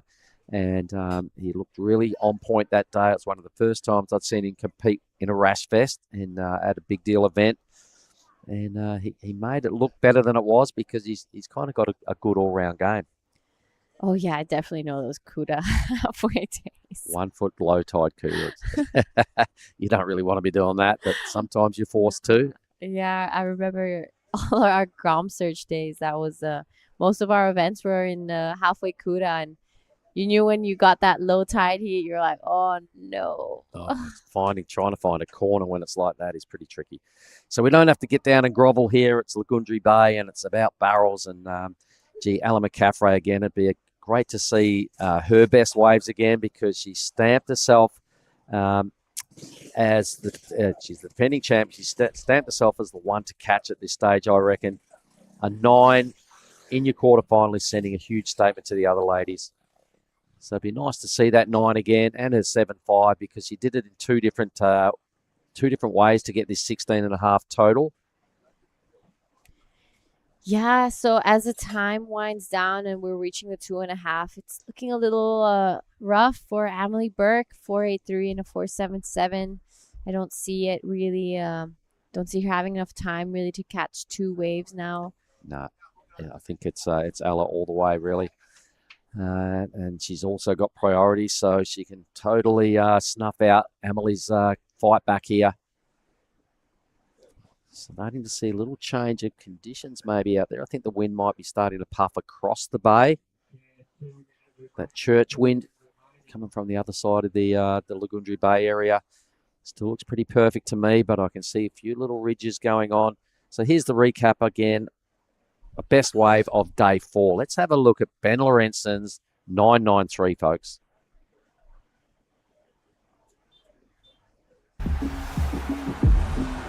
This is it.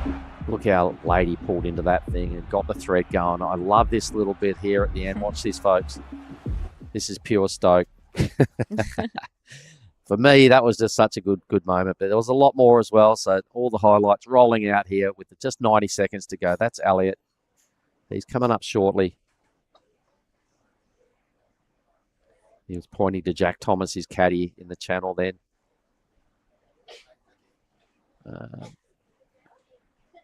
Who was this, G? I'm actually... Oh, this is... Olive? No, this actually is Taylor Green. All right. She surfed the first heat here this morning. So let's stay with live action. Amelie's comeback moment with a minute remaining. She gave herself a little fist pump. It was a pretty nice single maneuver. I'm glad she made it to this point. It's still a big result. A quarterfinal is like 2,700 points. There's a couple of $1,000 attached to it as well, which always helps their campaign. 2,760 points is what Emily will be packing in a pocket, and a couple of grand. So 20 million. Sounds good, doesn't it? 20 million rupiah. Not bad. Yeah.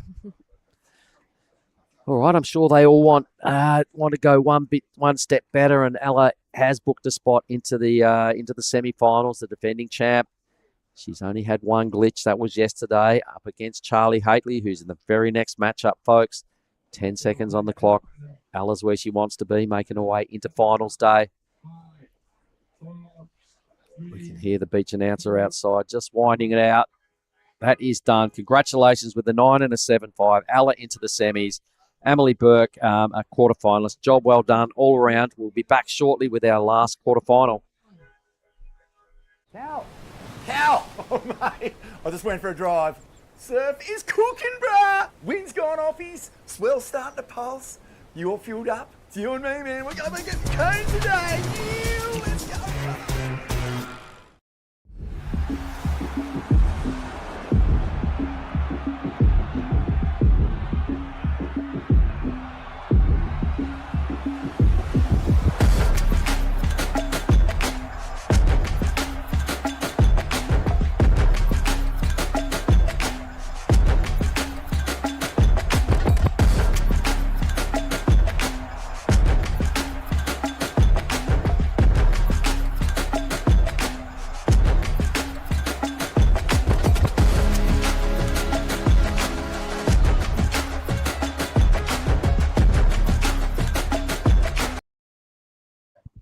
All right, guys, welcome back to the Nias Pro QS 6000. We are on to the quarterfinals.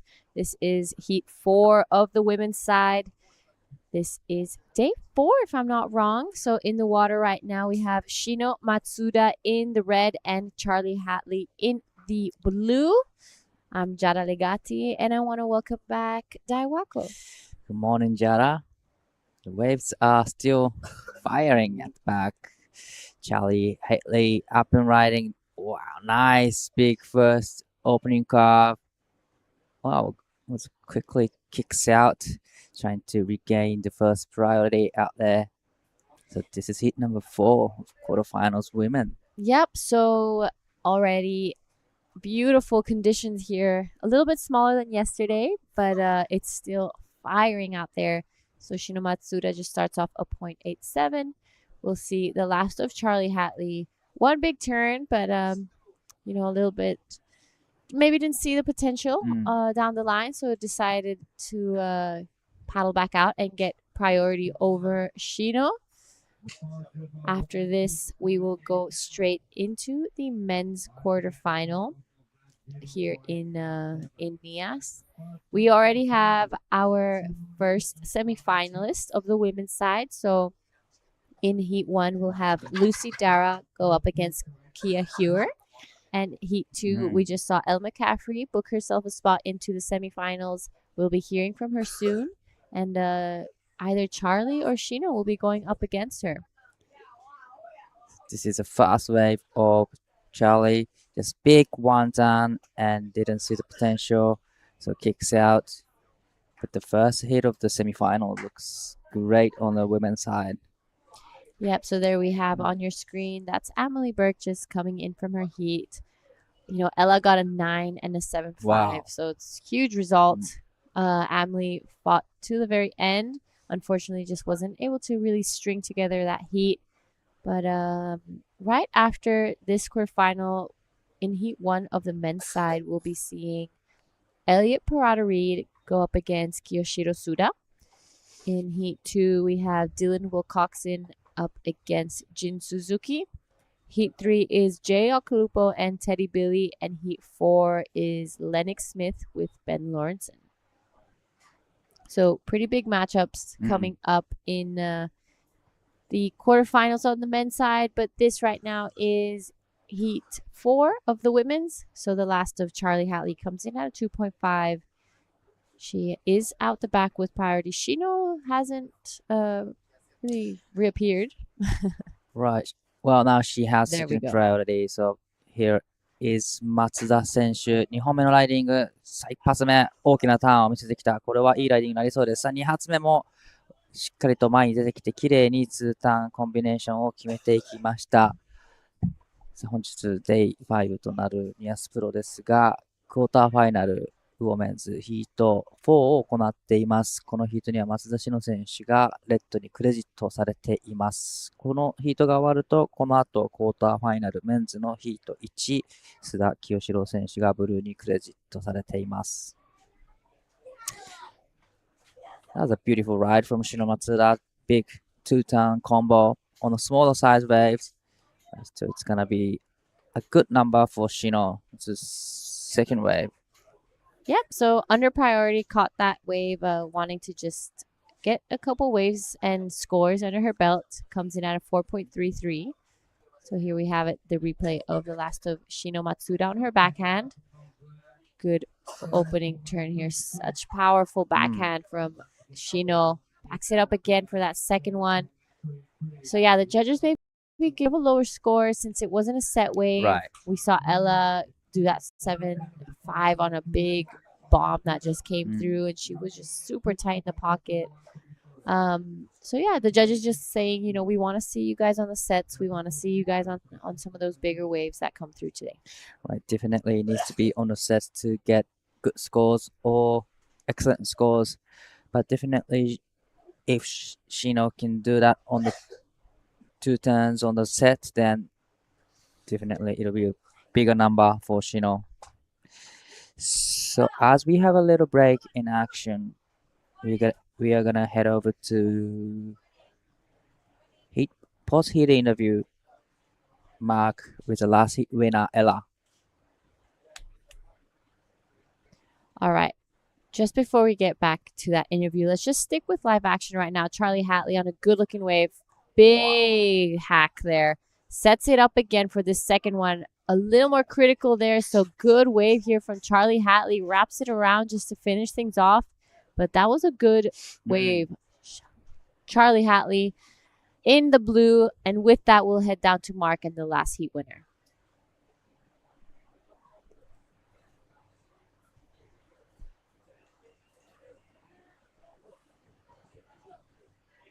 All right, I'm here with Ella McCaffrey, who's through to the semi-finals. Ella back in the winner's circle. That's got to feel good. Yeah, so stoked to be back into finals day here at Nias. Unreal. And let's talk about that 9-point ride. What just a dreamy wave. How good was that? That wave was so fun. I was stoked to see some waves this morning. I kind of thought it was going to be a lot smaller, but there were a couple barrels in the free surf, so I was stoked to see that and was hoping for one in my heat. I got a crazy one yesterday in my round, that was round of 16, right? But I ended up running over my competitor, so I didn't make it out. So I'm really happy I got another go with that. All right, let's talk about yesterday. For the first time during this event, you got a second position to Charlie Hatley. Was that just kind of a nice little sting in the arm that you perhaps needed to go, right, I've got to be on my guard? Well, I wouldn't say getting second's nice, but I know this region's stacked. Charlie surfs really well, and so does Paige and Surrey. So that was a stacked heat. I knew that was going to be a hard one, but I was just happy to make it through and be on to finals day now. All right, well, familiar territory, finals day. So the decision to come back here and defend your title, it's so far looking pretty good, right? Yeah, on to finals day, getting the job done, and hopefully we have some waves tomorrow. All right, you win last year here. Was that the biggest victory in your career, or where does that sit? Yeah, that was definitely the biggest victory in my career, still is, but it would be huge to go back-to-back. That's right, a bit of unfinished business. I'm going to shake your hand and just wish you all the best for finals day tomorrow. Thank you so much. Do I get a bang-bang? You do. I've got one right here. Hang on. No, you can have it. All yours. Good on you. You deserved it. Well done, Ella. Epic. Thank you so much, Mark. And Ella, congratulations. We'll see you in finals day now on your screen. Shino Matsuda. 松田選手3本目のライディング、セット並みにテイクオフして、1発目綺麗に縦のアクション、そして2発目、これは大きなターンになりました。3発目も綺麗にカービングを決めて、ここでキックアウト、1発、2発と、2発目のターン、特に縦へのアクション、そしてスプレーをしっかりと飛ばしてきました。Perfect. So the last of Charlie Hatley comes in at a 6.83. Now we're waiting for the last of Shino, and we'll get a better idea of the situations. But Shino, beautiful wave ridden there. I love how elegant her surfing is. So she is a big hitter in Japan, a big name, and known around, as well as in the international field of surfing. So I'm excited to see her kind of fight back a little bit here. The last of Shino Matsuda comes in at 5.33. So now she's in the lead with 5.33 and 4.33. Charlie Hatley now needs 2.83 to go into the lead. She has first priority, so it's a really small requirement for Charlie. Definitely wait for the set. And she's having a look at this one. All right, so Charlie Hatley now in the blue, a good looking wave, highlines this first section, sets up and big blast there. So 2.83 is her requirement already with that turn she's done. Love that second one, just gets a little more critical there. She is backing up her 6.83 really nicely. 2.83 was done already in that first turn. Just under 20 minutes left. So with that last one, it's going to make life a little harder for Shino. But with the ability she has, it's going to be too much of an issue. So this is Lagundri Bay. It's 9:40 in the morning right now. Low tide is at 11:40. And this wave actually loves the low tide. So hopefully it means that we'll be having some great conditions. This is a replay of Charlie. What'd you like about this one, Dai? Well, she hit the critical sections really hard, throwing a lot of sprays, and there's no downtime in between the turns, and really love the second turn as well. So definitely great combination from Charlie Hatley, and just like you said, it's going to be a great backup score for her 6.83. We are still waiting for the last of blue, but Shino definitely needs work to do out the back, trying to get one of the set. Yep. So the judge is taking a good look at Charlie's last one. This is a replay of Shino Matsuda. So, really sets it up. Eyes wide open, arms wide open, really tight in the pocket there. Maybe the wave was just slightly smaller than Charlie's, but I love that second turn. It was really, really big. Seeing a couple sets come throughout the back. Just 18 left. The girls are out there paddling over them. It is priority with Shino. So the last of Charlie comes in a 5.57. So Shino's now looking for 7.07. That's a pretty decent requirement for Shino Matsuda. Definitely, it's a big number for Shino Matsuda to go into the lead. Definitely need to be on the set, but looks like Charlie having a look at this one again, but doesn't like the look of it.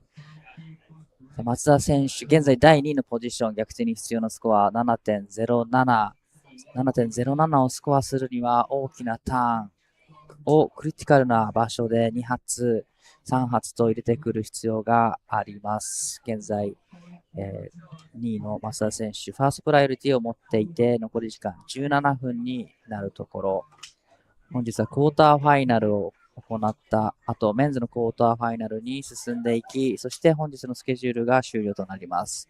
残りのセミファイナル、そしてファイナルは明日行われます。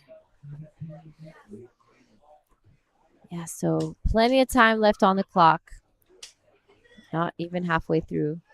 Right, not even halfway through yet. 16 minutes and 40 seconds to go. So, Shino made a semifinals finish last year's Korea, and she didn't really do the great job in Korea. So definitely she wants to, get the good result here in Nias, and getting through to the semifinals is giving them a great point for their ranking. So definitely she wants to get those requirements before the time is up. Yeah, so the conditions a little bit smaller than yesterday, but still some beautiful waves coming through. Yesterday we had a lot of 9s being thrown down and 8s, people getting really, really barreled, and it was Right. such a classic day of competition. But it's looking like Shino's liking the look of this one. Decides not to go. So it is Charlie Hatley now on her backhand. Gets around this first section. Will she get around? Big blast there. Sets it up again. She needs to do it again. Boom, again. Beautiful wave from Charlie Hatley. She's going to be backing up that 6-8-3 really nicely. That's a great surfing from Charlie Hatley. She got the wave under priority, so Shino decided not to go on that one, but it has a potential opportunities for Charlie to hit the lip and throwing a lot of sprays. Great two-turn combo, so wow, it's gonna be close to her backup. Yeah, it was on a set wave. I'm surprised Shino didn't really Right. go for it, but Yeah, she probably didn't see the potential. But looking like Shino is liking the look of this one. she's been really selective, but looks like out there, 松田選手、さあ、この波に乗っていきます。セットの波、セクション一つ超えて、ファーストターン、しっかりと大きなターン決めてきました。そしてセカンドターンも、クリティカルな場所にヒット。さあ、ここは2発で、この演技を終えます。All right, so Shino fighting back on that last one. I love those 2 turns. She was super critical, like in the pocket. I thought that second one she was going to go a little more carved out, but she managed to just flick it right inside of that critical part of the wave. So, Shino just fighting back and showing that she also wants to be part of the semifinals, and waiting for some scores for both the surfers to come through. Would be great to see Charlie's wave. Wow. Here we go. This is the replay of Charlie. What do you like about this one? Well, it was set wave, was slightly bigger than Shino's, but first turn was critical section to hit, and second turn as well. So, wow, it was a great surfing from Charlie. And this is the last of Shino. On a smaller size waves, but it had a nice wall and managed to put vertical off the top. So great performance from Shino Matsuda again. And the last wave for Charlie comes in at 6.57, extending her lead. So now Shino needs 8.07. I'm pretty sure that last wave of Shino is definitely going to be closing that requirement. She surfed that so beautifully. You're right. The only thing would be the size of the wave, but it was really classic surfing there from Shino Matsuda. Olympian in the Paris 2024 Right. Olympics, so she has some great quality surfing. The last of Shino comes in at a 4.77. So yeah, we're right. The size of the wave just not really helping her out.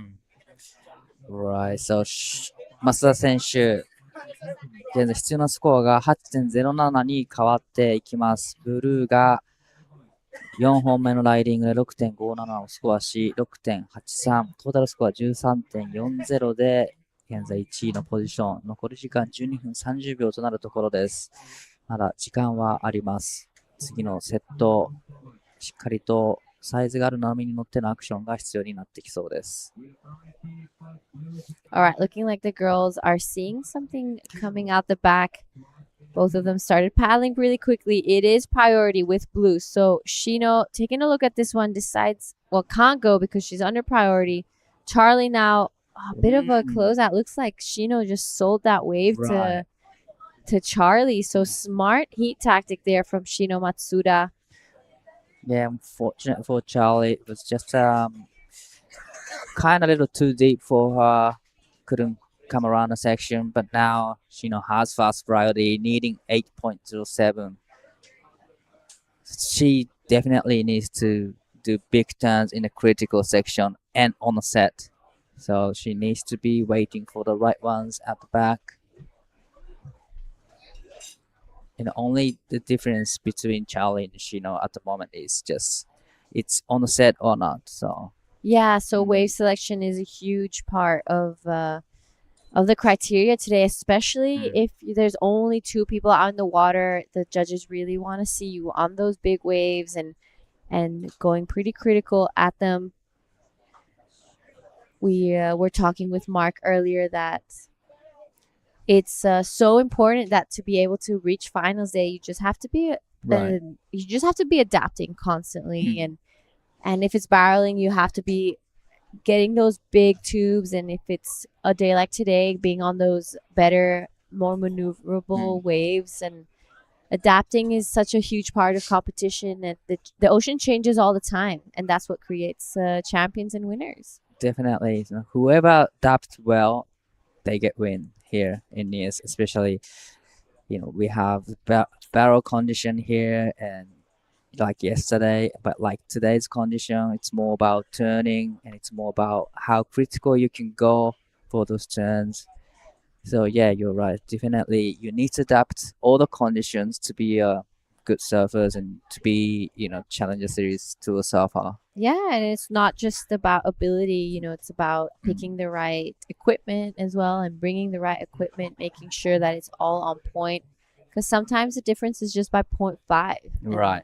And just having a little bit more of an eye of which wave is better, watching previous heats, seeing who's getting those higher scores, timing them. You see a heat is a little slow, so maybe yours is going to have a little bit more waves, or vice versa as well. So at the end of the day, this level, like the level we're at these QS 6000s, everyone surfs incredible, but it comes down to those little details.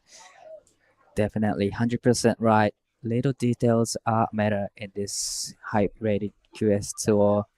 Like you said, they surf great. They all surf great. They can surf barrel, big wave, small waves, all kind of waves. But yeah, whoever adapting this condition, then they take a win. Yeah, sometimes it even comes down to nutrition, and they're traveling so far away from home, and Indonesia is so different to maybe Japan and Australia. It's much hotter here. Right. The food is really different.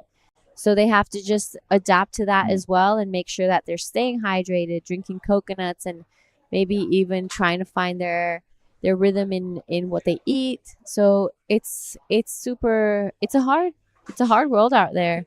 But Definitely. looking like the girls taking a look at this one. We're gonna go on to a quick bonsai ad.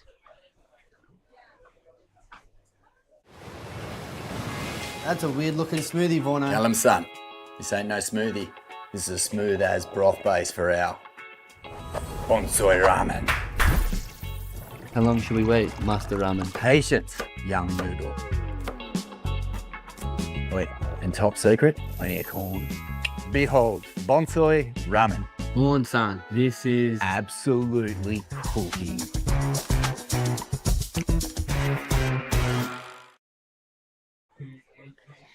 And then we are back. This is women quarterfinal heat number 4. So this heat is the last heat of the women's side of quarterfinals. We are going into men's quarterfinal right after this. So heat number 1, we have Elliot in red and Kyoshiro in blue. Great matchup. We have 7 minutes and 30 seconds to go. At the moment, Charlie Haley is in the lead with 6.83 and 6.57. Shino in second with first priority, needing 8.07. 松田選手、現在第2位のポジション。逆転に必要なスコアは 8.07。少し波が来ない時間が続いていますが、このセットの波でしっかりと2ターンの大きなターンを入れられると、このスコアは出してくるスキルは十分に持ち合わせています。残り時間7分を切ったところです。Yeah, so looking like there's a couple lines coming through. Shino's requirement an 8.07, so that's a big requirement. She knows now she has to be on a set wave. Her surfing has been on point, but I think her wave selection just hasn't been as sharp as Charlie. So she's out there with priority. Sold Charlie on a bit of a fast one earlier on, and she has to be really, really sharp under pressure right now. With the 6 minutes 20 seconds to go, well, looks like motion out the back. So Shino is having a look at this one. This is one of the set. 増田選手、さあこの波にテイクオフしていきます。しっかりとボトムターンをした一発目、厳しいところに当てていきましたが、当てるのが遅くなってしまったか。Wow, that was really unfortunate for Shino, but right behind her, Charlie Hatley decides to go on this one. 657 is what she's trying to improve on. Big first blast there. This wave is bowling up for her. Goes again, upside down, pulls off the back, decides that she wants to gain priority over Shino. This is a crucial moment for both surfers, so whoever gets, first priority has advantage. Well, looks like Shino just still somewhere. We can't see her on screen. Looks like Charlie Hatley will be having the first priority out the back with 5 minutes and 10 seconds to go. Yeah, so situation is looking really good right now for Charlie Hatley. In the blue, she's been on point this whole time. Her turns have been really good. 657 is what she's trying to improve on right now. I'd love to get a couple of the replays to see if she improves her score. 807 is what Shino's looking for. And with Charlie getting priority over her right now, it's looking pretty difficult for Shino. Right, with 4 minutes and 40 seconds to go. Time is ticking, but there's still time for her to get one more wave. 松田選手、先ほどの波、惜しくもファーストターンでこけてしまいましたが、残り時間まだ4分20秒あります。この残り4分で 8.07 を出していくと、明日のセミファイナルへと進むことができます。All right, last 4 minutes left in this heat. Charlie does get priority over Shino, so she will make life a little more difficult for her as we wind down. At this point, Charlie is not really trying to improve on her score anymore with just under 4 minutes left. She just wants to avoid Shino getting that 807, so she has to use her priority wisely. It's much easier now that it's man on man. So just less surfers to control in the water. This is the quarterfinal heat 4 of the women's side. Coming up, we will have the men's quarterfinals. In quarterfinal 1, we'll see Elliot Parada-Reed and Kiyoshiro Suda, two surfers that have been getting really, really high scores throughout the event. So this is the replay of Charlie Hatley right now. What do you like about this wave? Well, she's just doing her showing her skills. Get 2 turns in, that's solid 2 turns, and quickly kicks out to regain the first priority, and that's well served and well managed. The last one comes in at 637, but this is not going to be her best to score. So 637 was throwing away. 2 minutes and 35 seconds to go. So Shino is just hoping there's going to be another set with 2 waves. But I can see some line on the horizon. Yep, so 2 minutes 20. Looking really good for Charlie Hatley. Looks like she has 1 foot into the semifinals. But it's not over just yet until the time runs out. So exciting matchup coming up in quarter 2. Dylan Wilcoxon, Jin Suzuki. Quarter 3, Jay Okulupo and Teddy Billy. In quarter 4, we'll see Lennox Smith and Ben Lawrenson. So it's going to be a big day of action here at the Nias Pro. Shino Matsuda taking a look at that one. 807 is her requirement.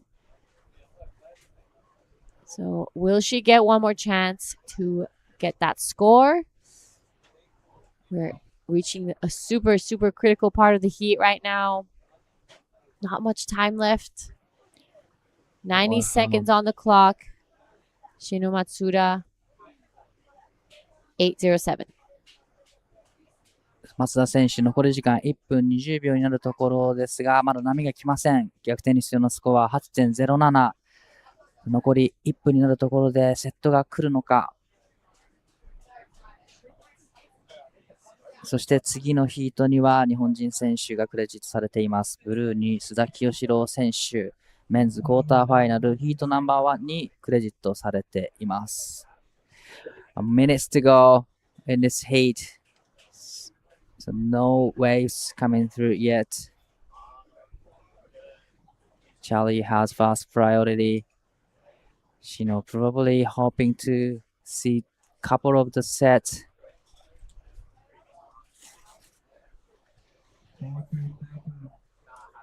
Last 35 seconds of this heat. So it's looking really good now for Charlie Hatley. She has first priority and first place in this heat. So looking like she will be heading into the semifinals. A couple lines coming through. Shino decides to go on this one. 8:07 is her requirement. This wave a little fast in the beginning, gets around this first section. Unfortunately, falls off there. So with 5 seconds left, congratulations to Charlie Hatley getting herself into the semifinals. We will be going on a quick break, so we'll see you guys soon. This is the smoothie I've been waiting all day for. I'm going to start with a couple bananas and then mixed berry frozen blend, my favourite. Bonsai almond milk and heaps of peanut butter. Nice little bit of coconut to finish off. Get that in ya.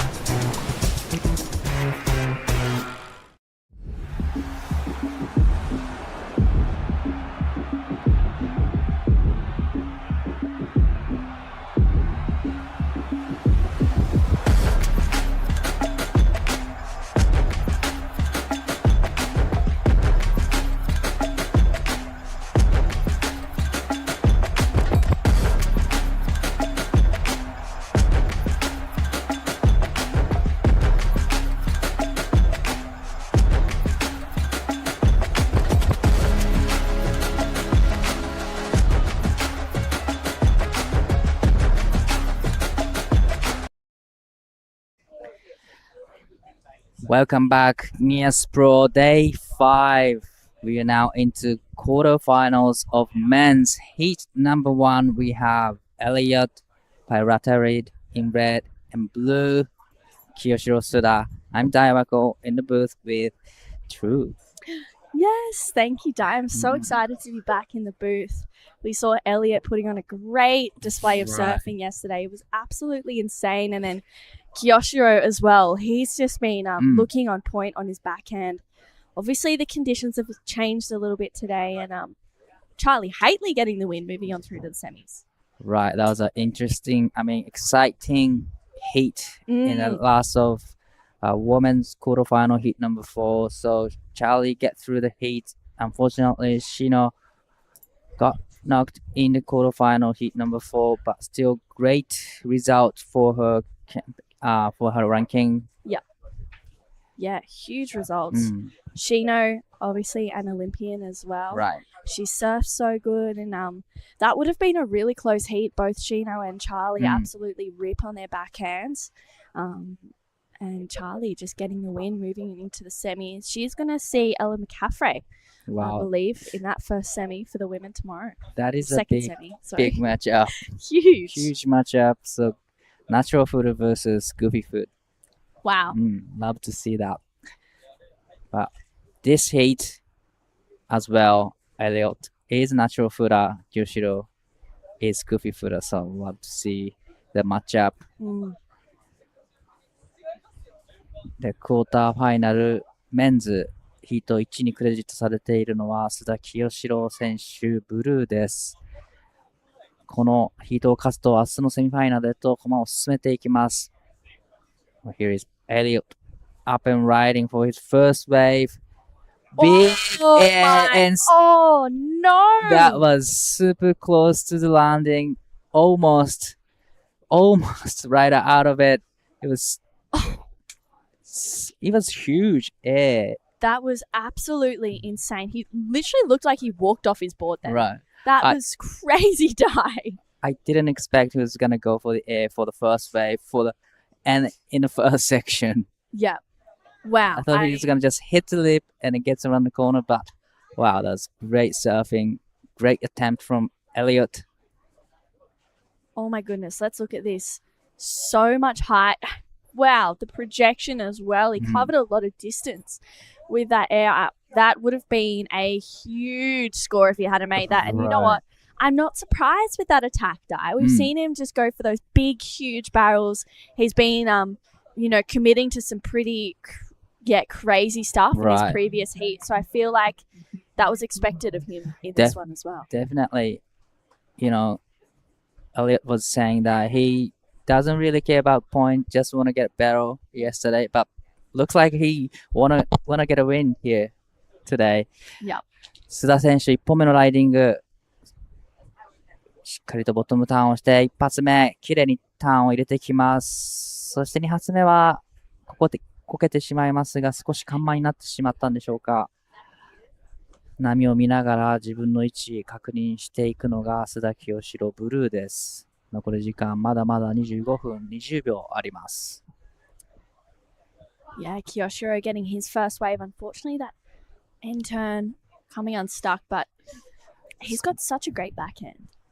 Right, really fast and quick with a lot of power and in his surfing. So definitely he has a great technique on his backhand. Yeah. So not major score in the first exchange, but looks like there's a few lines out back, and Elliot has first priority. Yeah, I know that Kiyoshiro, I actually saw him just before he was getting ready for his heat, and Toi Tanaka was his board caddy. Right. And they were both, was like, good luck, Kiyoshiro, go for it. But Elliot, he's up and into this one. He's been dropping huge scores, big carve there for Elliot Pairada Reed. That second turn was huge, so much power, and he kicks out of that one. Wow, that was a strong two-turn combination for Elliot. Definitely strong, powerful, solid two turns from Elliot. Really loved the second turn, actually. Yeah. He just lays into it. Wow. Different approach. That was crazy. I know that Ty Richardson is Elliot's board caddy for this heat. I think he's been using a couple of different ones. But, Ty, he's been board caddying throughout the event when I think he got knocked out in potentially the round of 32. Getting knocked out in the round of 32, and he's been caddying for Jay and now caddying for Elliot right now. And that last wave of Elliot's going to be good because those two turns were just he's such a powerful surfer in anything that he wants to do, whether it's in barrels, big airs, or big turns. And he's got a score to lock in. It's going to be a mid-range number. It's a 5.5 for Elliot. Yeah, so pretty much he set up the tone for the men's side of the quarterfinals. Those two turns, 5-5-0. So now, all the surfers know what to do to get up mid fives. But here's a replay of the last of red. Nice opening carve there, and it gets that turns, throwing a lot of sprays. Nice combination, different approach. Well served from Elliot, 5-5-0. Yeah, really, really strong surfing. I've been really loving Elliot's approach in his heats lately. It's been great to watch, and Kiyoshiro as well. His backhand attack is just so strong. We've been saying so much, Di, throughout the event how the goofy footers are able to find that's get a little bit tighter in the pocket into that more critical section to just turn on a dime and make those moments a little bit more. It's for Kiyoshiro, he's been doing exactly that, getting big scores for it. Definitely that's advantage of being a goofy footer on your backhand here at Nias. It's easy to navigate to the vertical section on your backhand, but here is Elliot up and riding again, trying to get back up, but just quick in and out for Elliot. But nice to see him, not staying and just keep himself busy, trying to get as many as possible. Probably he just want to get the backup first and then probably wait for the set. But there's still 21 minutes and 30 seconds to go in this heat. But Kyoshiro looks like he's just there and waiting for the set. Yeah, he's patient. It's being patient, selective. Yeah. Seems like we've seen a little bit of wind puff up just a little bit. You can see the texture out there and the texture on the waves. I mean, there's still some great rides coming through. Yesterday was just so awesome to see, the swells hang around. And then we were supposed to have a short day and we just couldn't leave because it was so good. So as we have a break in action, we're going to go head over Giada and the last heat winner. All right, I'm here with Charlie Hatley. Congratulations, you're into the semifinals. How are you feeling right now? Yeah, thank you. I'm super stoked. The waves are so fun. Hopefully it's good tomorrow as well. So you told me you were a little nervous in the beginning of your heat. How do you calm yourself down and get those higher scores? Yeah, I didn't know what to do, whether to go the small ones or the big ones, and I kind of got a 2, and I was like, right, just sit, wait for a set, 10 in the pocket, just do the surfing I know I can do. So I know you've got a great team here with you, your mom and your dad. So what do you guys do during the day? What's your plans now? Yeah, I'm super lucky to have them here with me. Kind of just, Mum's an exercise freak, so she's been doing lots of that. Just staying in the aircon. I've been doing a bit of school, surfing when I can. All right, I'm sure there's a big fan base at home watching. Is there anything you'd like to say to them? Yeah, just thank you for watching me. Thank you to my sponsors, my club, and Surfing Australia. I'm very grateful for the support. All right, here's your bang bang. Congratulations. Back to you guys in the booth. Elliot, up and riding, going to the air. Oh. That was again another close landing, but at the back, 須田選手、2本目のライディング、少し速い波ですが、しっかりと前に出てきて、フローターをして前に出ます。そして2発目、ここで引っかかってしまいました。Wow, that was really unlucky for Kyoshiro. He's been looking so in form this whole event, so those 2 falls seem pretty uncharacteristic for him.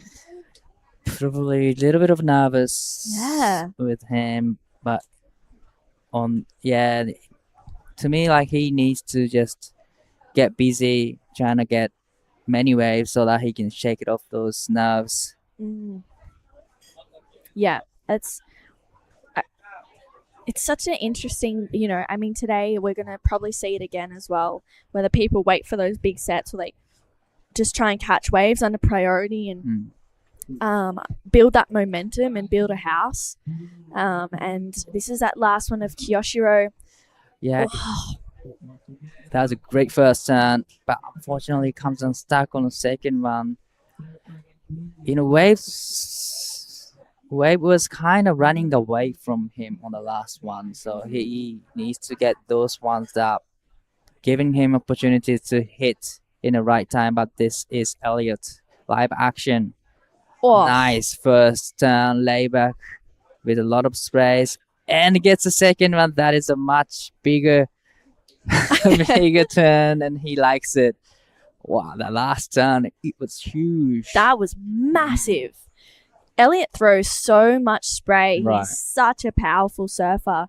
He's got a bit of the, come on, and that's super, it's just what we're used to seeing. It's such an Elliot thing, driving through with heaps of power, that passion, bit of drive in there too. So scores to lock in for last of Elliot Pyrata Reid to back up that 5.5. Of course, this is quarterfinal number 1. This next one is going to be huge as well. Dylan Wilcoxon and Jin Suzuki. Well, Jin Suzuki is good in the barrel, but he's super good in the air too. So I can't wait to see his surfing. But 須田選手、さあ、セット並み乗ってきた。これは少し速いが前に出てきて、クリティカルなセクションに一発。そしてここはしっかりメイクしてきて、2ターン目を入れますが、少し緩慢になってしまいました。現在、メンズクォーターファイナルヒート1が行われています。ブルーに須田清志郎クレジットされていますが、現在第2位のポジション。最後の波でレッドが 7.00 をスコアしたことにより逆転に必要なスコアが 9.37 に変わっています。So last of red comes in at 7.0. Wow, 7 for Elliot Pyrata Reid. That's a huge score. Let's take another look at it. I mean, it was smooth surfing. That board is just looking crazy under his feet. Is so whippy and responsive. This second turn, wow, that was so solid and bit of a yeah, that felt good. You know, I'm gonna claim that one, and why not? It was a 7.0. I mean, big scores for Elliot in this last wave of Kyoshiro. A 3.73. Good first turn in the pocket, really brings it around. But unfortunately, just no second sections, and it's been the wave selection that's been the difference between Kyoshiro and Elliot right now. 100% right. So Elliot's, his wave selection is on point from start to finish. He's getting those waves that is not running away from him, kind of like waiting for him to actually hit the section. So, but Kyoshiro's wave's been pretty much like running away from him. He had to like racing down the line all the time, and that's how he mistimed a little bit, and getting those wipeouts. Yeah, I haven't seen him do that in the event so far. For Kyoshiro, he seems like he's just been really in rhythm. His timing's been on point. His wave selection has obviously been impeccable this whole event so far. It's why we're seeing him in the quarterfinals. But, he just needs to tidy it up. He still has 15 minutes left. We saw people yesterday not catch a wave until 15 minutes to go. So he can definitely change it around. Right. And today it's more consistent, and there's a lot of sets coming through. So like you said, there's still 15 minutes remaining in this heat, and he has first priority. So needing 877, but probably he looking for the wave mid 6 or mid 5 first. Well, he's not going for this one, but there's a few lines at the back. Yeah. Wow. Kyoshiro holds first priority. He's having a good look at this one. さあ、ブルー、この波は少し早くなってしまったか、少し奥からのテイクオフだったように見えました。Again, wave selection. It's just all about the wave selection in when it comes down to the man-on-man heat. Yeah. Because you don't need to rush yourself to get points. You have your turn, you have your time. So yeah, it's just all about the wave selection. Yeah, it really makes such a big difference. Especially, today it's maybe not tubing as much as what we saw it yesterday. There is some great waves coming through, but it's more of a turn sort of day, which is great because it kind of has a bit of a point of difference. Kyoshiro needs to tidy up that wave selection to get back into this heat. ブルー、ここでインサイドの波にテイクオフしていきます。はい、パス大きなターンを入れて、これはリズムを掴んでいきたいところ。ここでターンを終えます。Wow, Elliot Pirata read out behind him. Good first connection. Gets a strong second one as well. Was hoping for a third, but unfortunately came unstuck right in front of Kyoshiro. So Elliot will try and get back out the back and regain priority. Kyoshiro maybe just needing to find a bit of a reset moment here. Right. He was probably on the smaller size waves because he just needs to, reset himself, be in a good rhythm. But unfortunately, the first turn looked great. Unfortunately, the wave just ran away from him and couldn't come around the second section. But there's still 12 minutes and 30 seconds to go. But looks like Elliot will have first priority. Yeah, he's trying to get back out there, maybe find himself on another set. So scores to lock in for last of Elliot. It was a 3.57. Last of Kyoshiro, a 3.3 goes into the top two, but he's chasing an 8.77. Let's take another look at this one for Kyoshiro. Was his best turn of this heat so far. Throwing so much spray, but just so unlucky to not get around it. Wow, this last one of Elliot as well. Up and in the lip twice. Unfortunately coming unstuck. That's not going to go into his top two. He has that 7 and a 5.5, but all eyes on Kyoshiro Suda right now, chasing 8.77. ブルーの須田選手、必要なスコアが 8.77、レッドは 7.0、そして 5.50 を持っています。残り時間が11分30秒を切ったところ、まだ時間はあるので、しっかりとセットの波に乗り、2ターン、大きなターンを入れてくると、その差を縮めていくはずです。そしてこの後、クォーターファイナル、ヒート2には、ブルーに鈴木仁選手がクレジットされています。Big heats to come throughout the rest of the day, and while there might actually be a few lines maybe coming through. Right, looks like there's a bigger sets coming through right now. So Elliot has fast priority, and he's having a look at this one. Oh, wow. Elliot doesn't scratch onto that first set, so loses first priority. First priority goes to Kiyoshiro Suda with 10.5 minutes to go. Having a look. ブルーアップします。8.77 が必要な状況でハイラインを通っていたんですが、ここでノーズが刺さってしまいました。Wow, that was... I thought it's gonna be a great wave, but like again, he's, taking off those, like a running away wave for him, so he needs to rush himself and he digs a nose, so... Wow, that was so unlucky. This is Elliot Pyrata Reed on the answer back. He finds a tube and an exit for Elliot. And he kicks out of that one. That's the first tube that we've seen of this heat so far. Just under 10 minutes to go. Kiyoshiro out the back. もう一度いきます。8.77 が必要。大きな一発目で少し引っかかったようにも見えました。ここでプルアウト。Wow, Kiyoshiro just hasn't really been in rhythm yet in this heat. He's been putting down some good turns, just unable to find those combos, which is where it's at right now, especially in these quarterfinals. He's just been surfing so well this whole event. This is that last wave of Elliot, though. Wow, he found the shade. Finally. Definitely that was what he was looking for.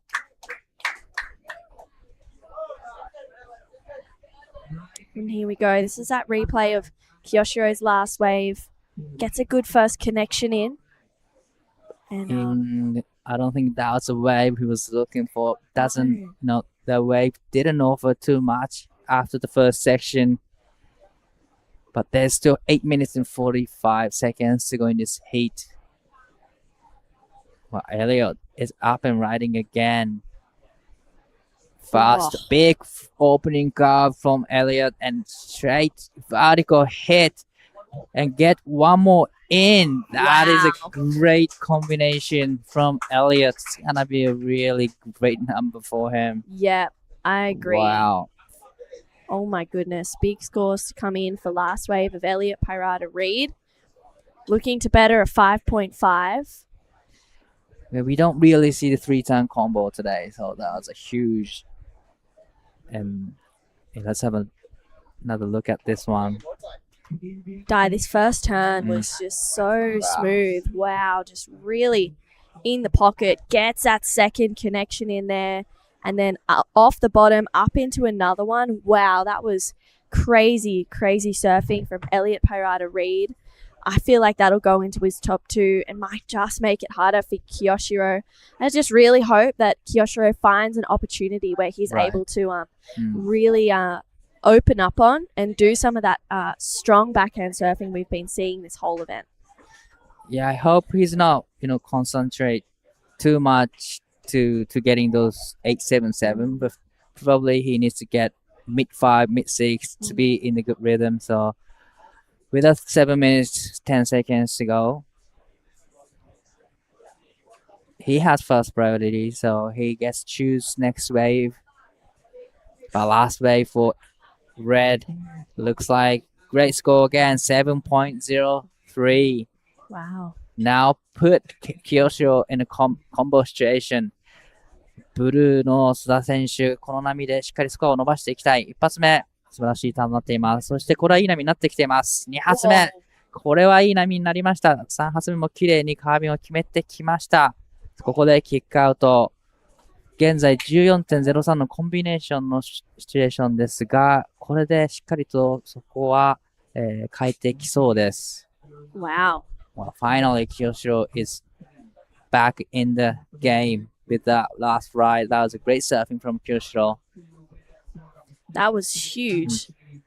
Finally finding some rhythm and momentum. Big first turn connection for Kyoshiro. Gets straight up into it. The second turn was even better.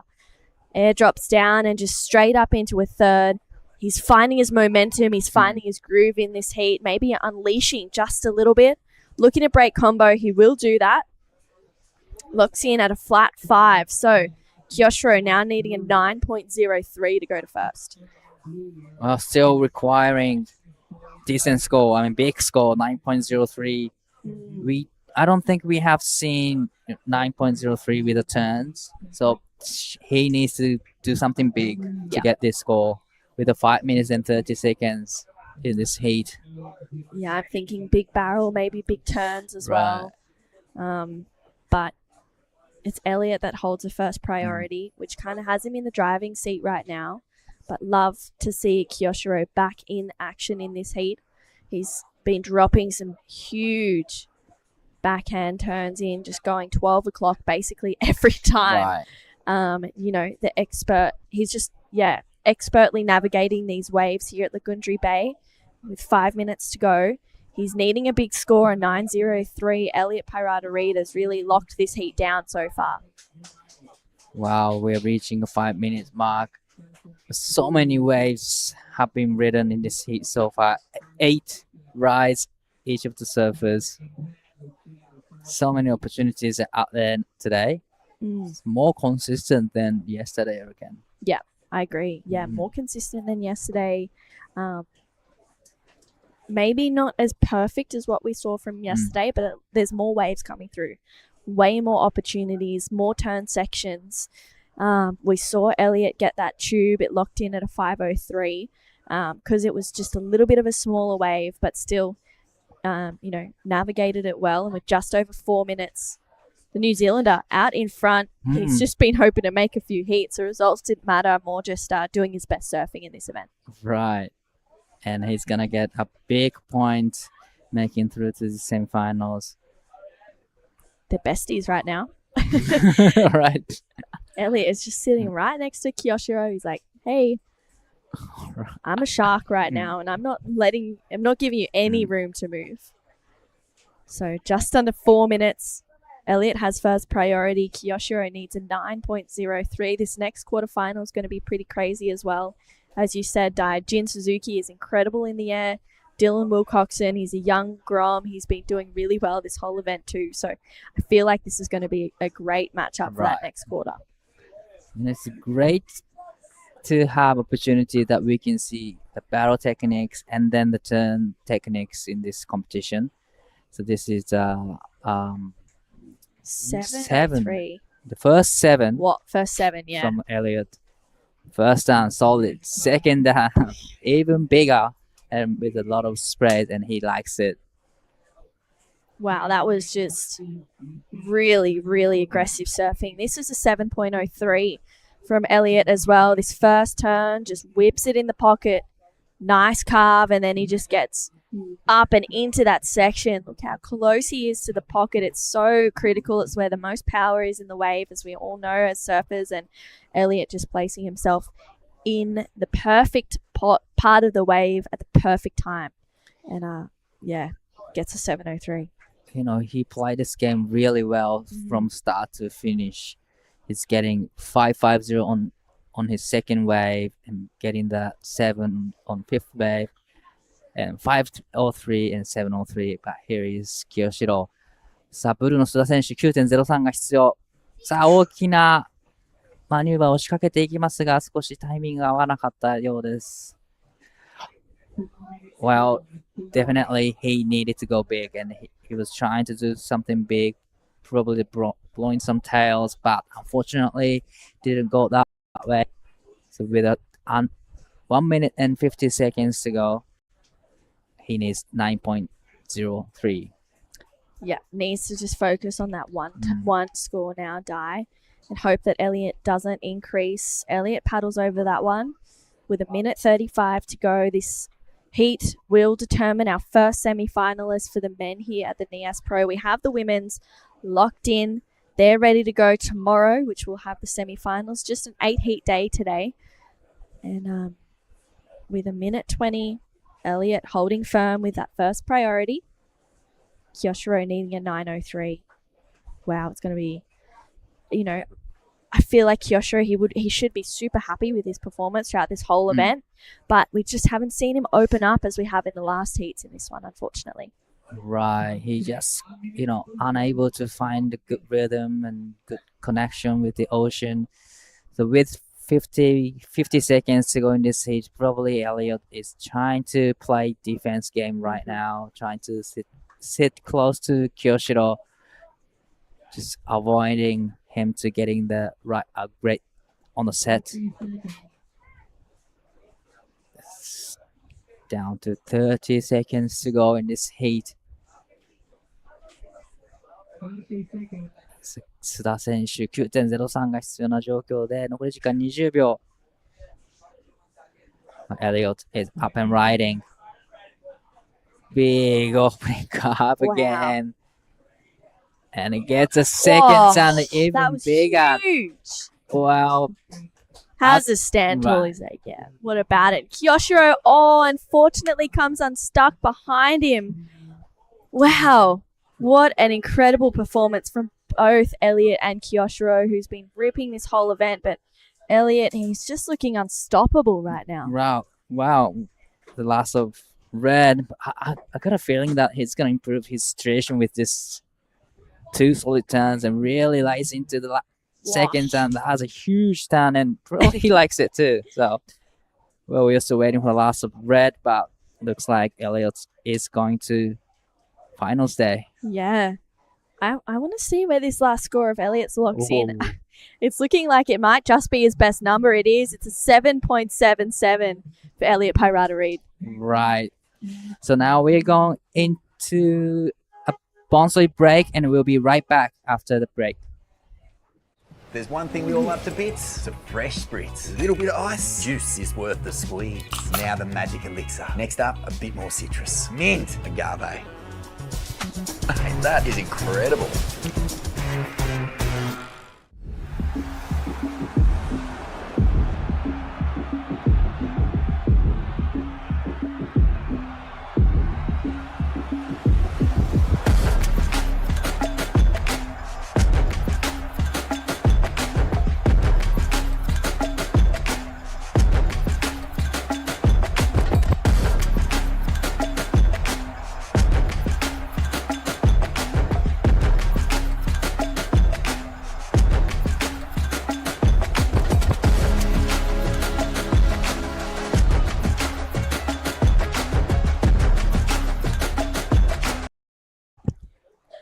We are back to Nias Pro QS 6000 quarterfinals of men's heat number 2. We have Dylan Wilcoxon and Jin Suzuki and Dai Wako in the booth with Mark. How are you this morning? Yeah, good, man. Loving it. This is our second last day of the Nias Pro. We're looking at quarterfinal 2 of the men's, and they've got there in slightly different fashion. Dylan Wilcoxon, the young fella out of the men's, is in red. Jin Suzuki just got an epic barrel yesterday. Remember that? 9.73. That was epic. Epic barrel riding from Jin Suzuki. And you can see these two are just about paddled off the edge of the screen. So I'm tipping they're super deep. When I look out the window, I don't think I've seen anybody sit right over there this whole event. So no one wants to give up the inside here. You can see them just sort of battling each other, trying to get inside. That looks like a few lines at the back. I imagine we're not going to see a wave ridden for a little while because they are way too deep. Right. All right, so the youngster Dylan, he's only 16 years of age. Out of the men's, we know that. This would be his best result at a high level, and he deserves to be there. He's done some brilliant tube riding throughout this event. He showed us his rail game yesterday, and he got through on a pretty low-scoring heat, but it just showed him how many different ways you can get through heats, right? It doesn't have to always be the same. Sometimes just a second placing and advancing is exactly what you want to do. Right. But definitely in a two-person heat, you want to be in the first place to go into the next round. This is quarterfinal, and if we ever get through, it's gonna be into semifinals tomorrow. So it's a big deal. It is. Making a semifinals in the QS 6000. It's big points, big prize money for them. So definitely both surfers want to get through this heat and moving into the finals day tomorrow. Yeah, so for all the crew listening in online, I hope you're having a good day. I hope you're just appreciating what's gone down here over the last 4 days. We've had to get to this point today, 85 heats in 4 days. We did. Wow. That's huge. So yeah, it was huge, but it needed to be done. The surf yesterday was the best it's been during the event. There's been a lot of other really good days, but yesterday was something special. There was so much just good things that went on out here at Saraki. On the point, a lot of people getting just epic barrels. I remember Jins to get him out of, I think it was 4th spot or wherever he was languishing to get through in that heat. Ben Lorenzen's 993 was just a huge moment. Right. The boys are still paddling off screen here. Yeah, trying to get it inside. But like you said, it's just too deep for them, I think, once the set comes. So yeah, no, they are way too deep. So if anything does come through, it's going to go unridden. So I know you want to be the deep guy and you want to try and start, in pole position. But, I mean, you can see where they are now. That is like, when you look out our window here, Di, I've seen no one has sat there all week because that's just not the spot. Anyway, Elliot Parada-Reid did a really good job to get through that heat, mate. He even found a barrel, and I saw really, really high wave counts in that heat, right? So he said he didn't really care about the point yesterday, but it looks like he's just, cares now. He's on point today, mate. He's on point. So that'll be his last surf of the day, so he can regroup now and just deal with what is dished up for us on finals day. He's the first semi-finalist in the men's side of the draw. He'll be taking on one of these two. But more importantly, these guys have just got to realise that no one's going to ride a wave sitting where they are. If they do, it's going to be a dead set closeout. Then you hand priority over to the other dude. So I think they're going to have to budge from this tactic sooner rather than later. So let's have a chat with True Starling and Elliot Parada-Reid. Go, True. Thanks, guys. Elliot, another heat win. Yeah, I'm fired up. I'm ready to go. I want it. It was like a bit different out there turns today, but just laid into a couple and it's all good. I was going to ask you, the conditions have obviously changed since yesterday. How did you approach that heat? Yeah, well, when I was looking at it, there was still a couple barrels, but then like the heat before mine, it definitely wasn't barreling, and I was pretty keen to do an air, but that didn't really work, so just stuck to the rail and pushed through the back foot and hit it hard. You had two pretty close moments. You almost made a huge air at the start. It would have been pretty crazy and a great way to start a heat. I was saying to Di that explosive surfing is what we were expecting from you in that last one. I heard you giving a couple words of advice to Jay just before he's coming up pretty soon. You got a great support team with you here. Yeah, no, it's me and it's good to see me and Jay making some heats. He's up next, so we're firing each other up, and hopefully we can just keep going and meet in the final and have a little rock off for priority. That would be the dream, but let's go. Finals day tomorrow, so keep that energy up. You got to sleep on it. I know that there's lots of people that are watching at home that you'd love to say hi to. Yeah, kia ora whanau, everyone back in NZ, tuning in, messaging me, supporting me, all the Keyhole boys, my family, my girlfriend, her family, and all of the boys, thanks for the support. Let's go. Sure. You know the drill. Another Bang Bang Breakfast of Champions. We'll leave you to it. Send it back to you guys in the booth. Cool. Well, Elliot had to change his game plan. He did still find a pit. He said he was going to try and do a couple of airs, but his rail game was good enough at the end of the day, right? Well, he almost landed one of the biggest air so far in this competition. So he is on the way to the air game as well. In live action. So here they go again, paddling back. Dylan does not want to give up this inside. He's been sitting on the inside of Jin the whole time they paddled out, and if Jin moves, Dylan moves. You can see them again, so I doubt we're going to see any wave catching in the immediate moments.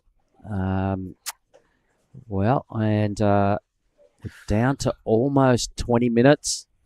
Wow, it's been a quite consistent heat last couple of heats that I've seen, but in this heat, not many waves coming through. Well, that there's waves coming through. They just, nowhere near them. And, that last heat, there was a lot of waves caught because they just got on with it early. These boys are doing the exact opposite and just fussing around. And now they're just about off screen, all right? So that is as far as cross as anybody sat the whole event. So, there's no point even taking off from there, seriously. They're probably 60 metres off the spot.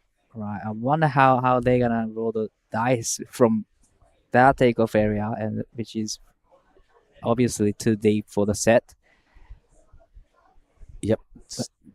Different set of tactics going on in this matchup here. So now Jin moves and Dylan follows him. A little tiny little wave rolls through that would have been absolute B grade if they had caught it. All right, now a couple more lines coming in. They are way downtown. You can see where the regulation spot is. It's kind of just breaking about now. Well, and that was a good wave that just rolled through. So definitely good waves. All right, here we go. Dylan, he's budged from his tactic. He's in the pit. He's threading it. And he comes out. So he's been doing this all week, Wacko, and he's found a tube. So he got all bossy on the start of this heat, and he still somehow found the very best wave, and that was a ripper. Definitely, that plan worked out well for Dylan. Gets the tube, gets the turn in. So he's just sticking to his previous plan from yesterday, just getting those barrels. It's going to be a nice number for Dylan. Oh, it will be. It'll be really good because that was a long barrel. Okay, so here's it again. From the boardwalk, actually our drone footage from behind. There's Dylan out on the face. He's changed boards, I've noticed today. He's on a swallowtail. He's still got a Mayhem craft under his feet.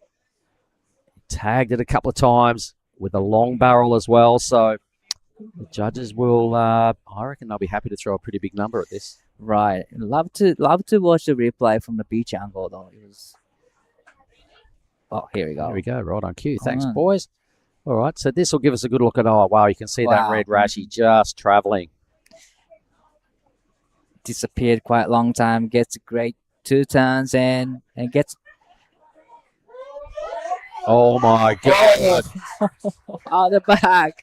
All right, so you guys on at home or wherever you are watching, you wouldn't have seen what just went down, but Dylan rode another wave.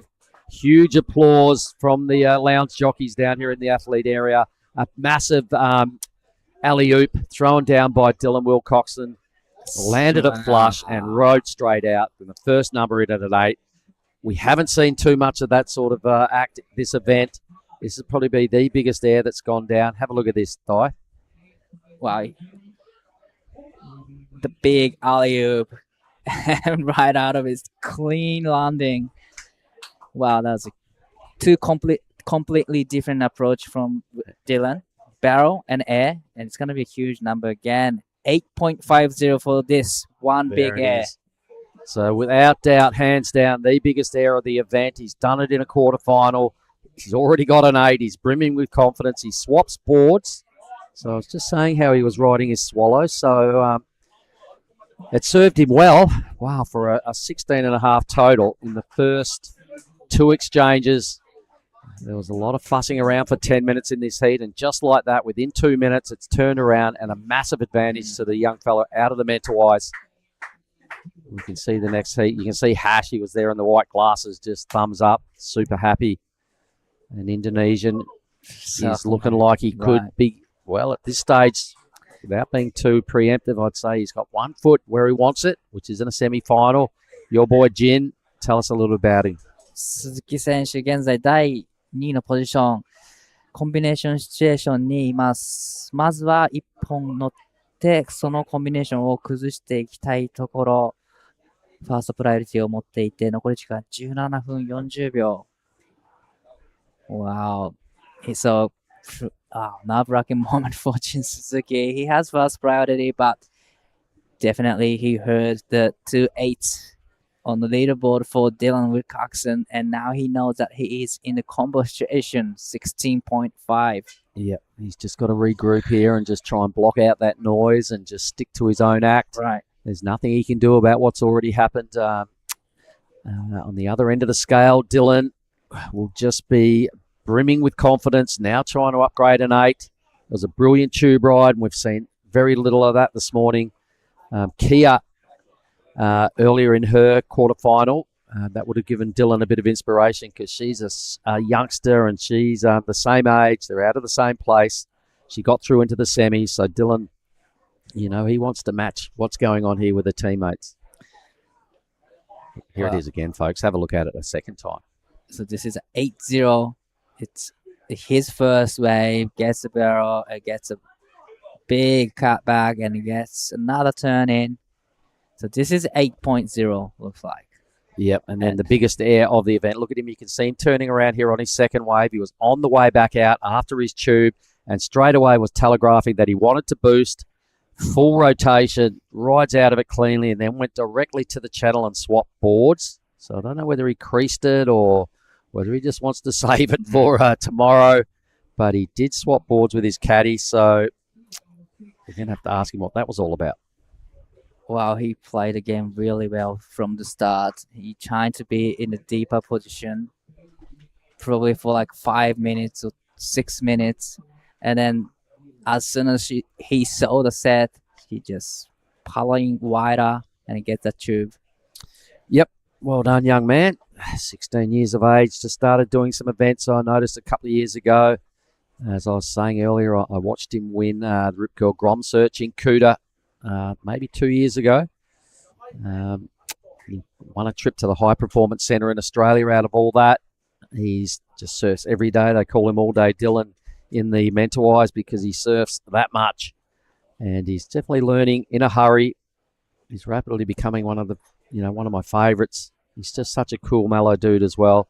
He doesn't, there's no ego attached. He just lets his surfing do the talking. So I'm glad he's experiencing success. Jin Suzuki, though, tell us a bit about his stats, mate. Has he won any big events or how's he rated in Japan? Super high rated surfer.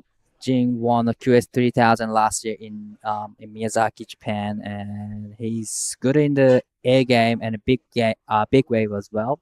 He once surfed in the backdoor shootout a couple years back, so he's really great barrel surfer because he's from the Rivermouth Point in Japan, which has a really good surfing. All right, okay. How's his air game? Super good. Really? Actually. Okay. So really good. So I can't wait to see him going to the air because he has some crazy air game as well. All right. So that'll be good to see then. Let's see how inspired he is by the 8.5 out of Dylan. Plenty of height attached to Dylan's big alley-oop. Landed it flush. Didn't miss a beat on the ride out. So it was, the best we've seen taken to the air at this event. That wind kind of blowing across the bay is ideal for those people that like to boost. It's not strong, but it is enough to affect the surface a little bit. It's shut down the tube riding to a degree, but we've got to remember Dylan still found a beauty. He got a well-drained barrel to score the 8, right? Well, he's having a perfect heat so far. Yep. All right. 8.5 and 8.0 on the two waves. Your boy's on the move, mate. He needs. He's got to get at least an 8 in a hurry to stay in touch. An 8 or a 9 to give himself a really good chance at the back end of this heat. We're down now to 13 minutes.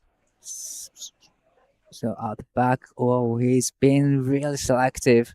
He is. He's going to have to pull the trigger soonish because, 13.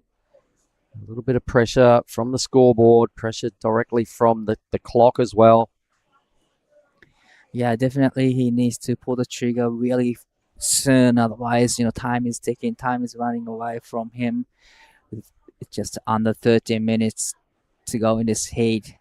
There's still plenty of times, but as the time goes, the pressure will build up for Jin Suzuki. Yep. We know he needs 2 waves, right, everybody? So stay with us here and let's soak up the day 5 action. We only have 2 more quarterfinals to finish off the official side of the QS event for today. I believe there's a expression session that's going to bounce down after that for roughly an hour or so. All the officials get to have a chance to have a surf out there, don the rashi, and strut their stuff, and get the lineup without all the QS warriors out there. So that should be fun. Down to 12 minutes to go. Well, Dylan is just sitting really close to Jin Suzuki. He just follows. Cow! Oh, mate. I just went for a drive. Surf is cooking, bruh! Wind's gone off his, swell's starting to pulse. You all fueled up? It's you and me, man. We're going to get cone today. Yeah, let's go, brother.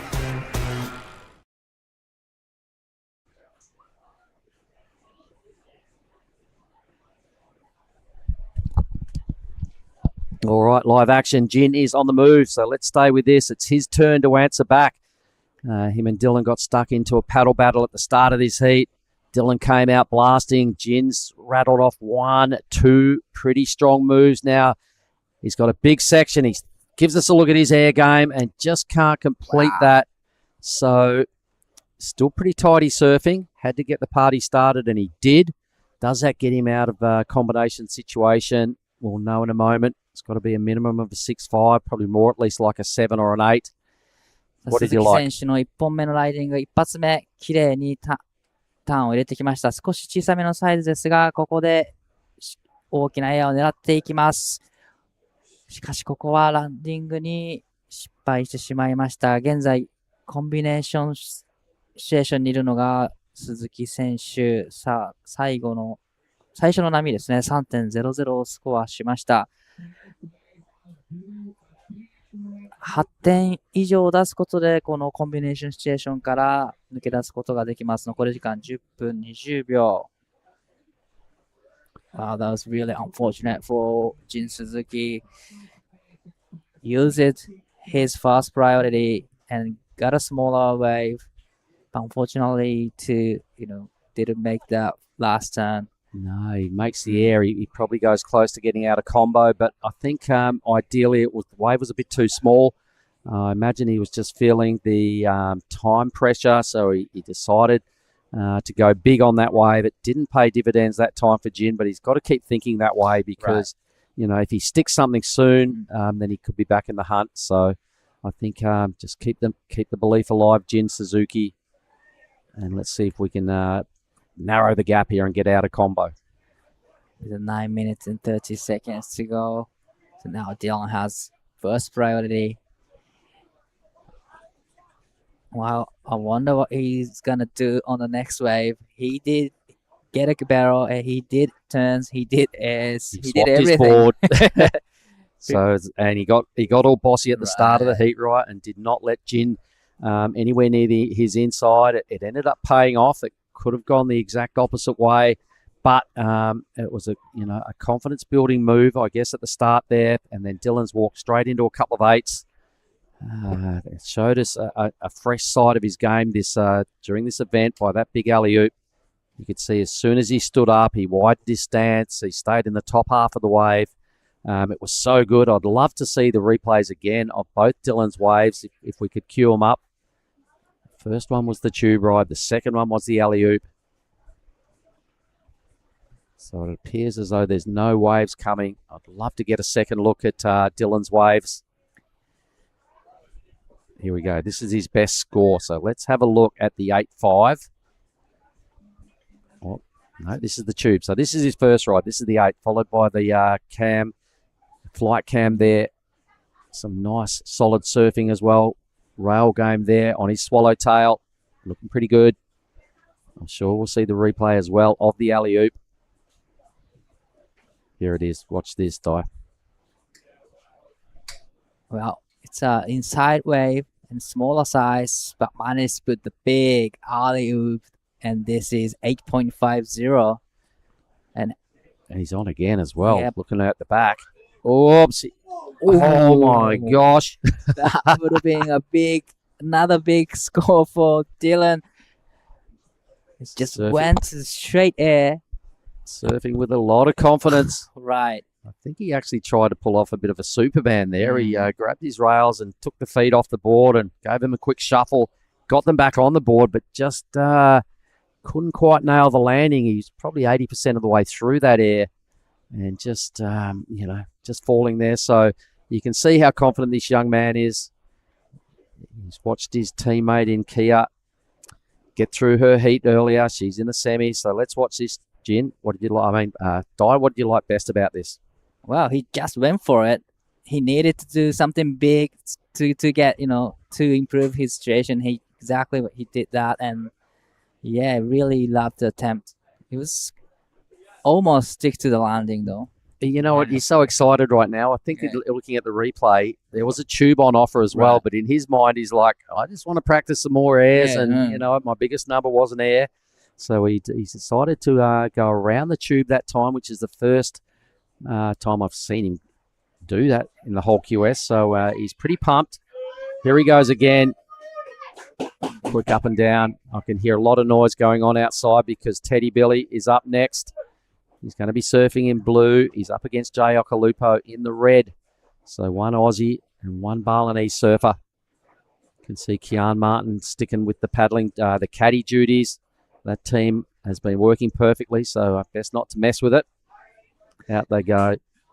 Teddy really hyping himself up before this matchup down there. Listening to the beats, dancing around, getting lots of back slaps and high fives from all the crew. Same with Jay, though. I saw him getting ready. He's got Richo in his corner. Wow, 5 minutes remaining. 4 waves ridden for red. Just one there for blue. Things haven't gone Jin's way. He's going to need to go gigantic. He now has priority. And he's going to have to do something really soon on the next swell that appears because he needs to leave enough time to get out there and back it up. Right. 2 big numbers, right? So here he is having a little bit of a look, but it's not what he needs, but it might be what Dylan likes. If you're looking for a ramp, here we go, folks. Let's watch this. So winding up big time. Here he goes now. He blasts again, but the board just disconnects. It might be a good wave behind for Jin. 鈴木選手、さあ、この波で大きなターンをしていきたいところ。さあ、大きなファーストターン。そしてカービングターンを入れてきます。これはいいコンビネーションになりました。そして、ここも大きなターンを入れてきた。これはしっかりと3ターンを決めてきました。この波で 6.50 以上出すと、コンビネーションから抜け出します。非常にいいライディング、3ターンコンボをしてきた。残り時間4分30秒です。Really strong answer back from Jin, under extreme pressure, went for it big time, had 3 sections on that wave, and he helped himself to every piece of those sections. You could see just the determination he was surfing with. I think he will get himself out of combo situation here. Definitely he breaks out of the combinations, situation with that ride. It was a great surfing, 3 solid turns. He just gave everything he could do on that wave. I reckon he did too, he went flat out. So at least he didn't leave anything in the tank. He had to go for it. He was prepared to do that. It all connected. The numbers coming through are looking like the judges have still left him in a combination situation, Di.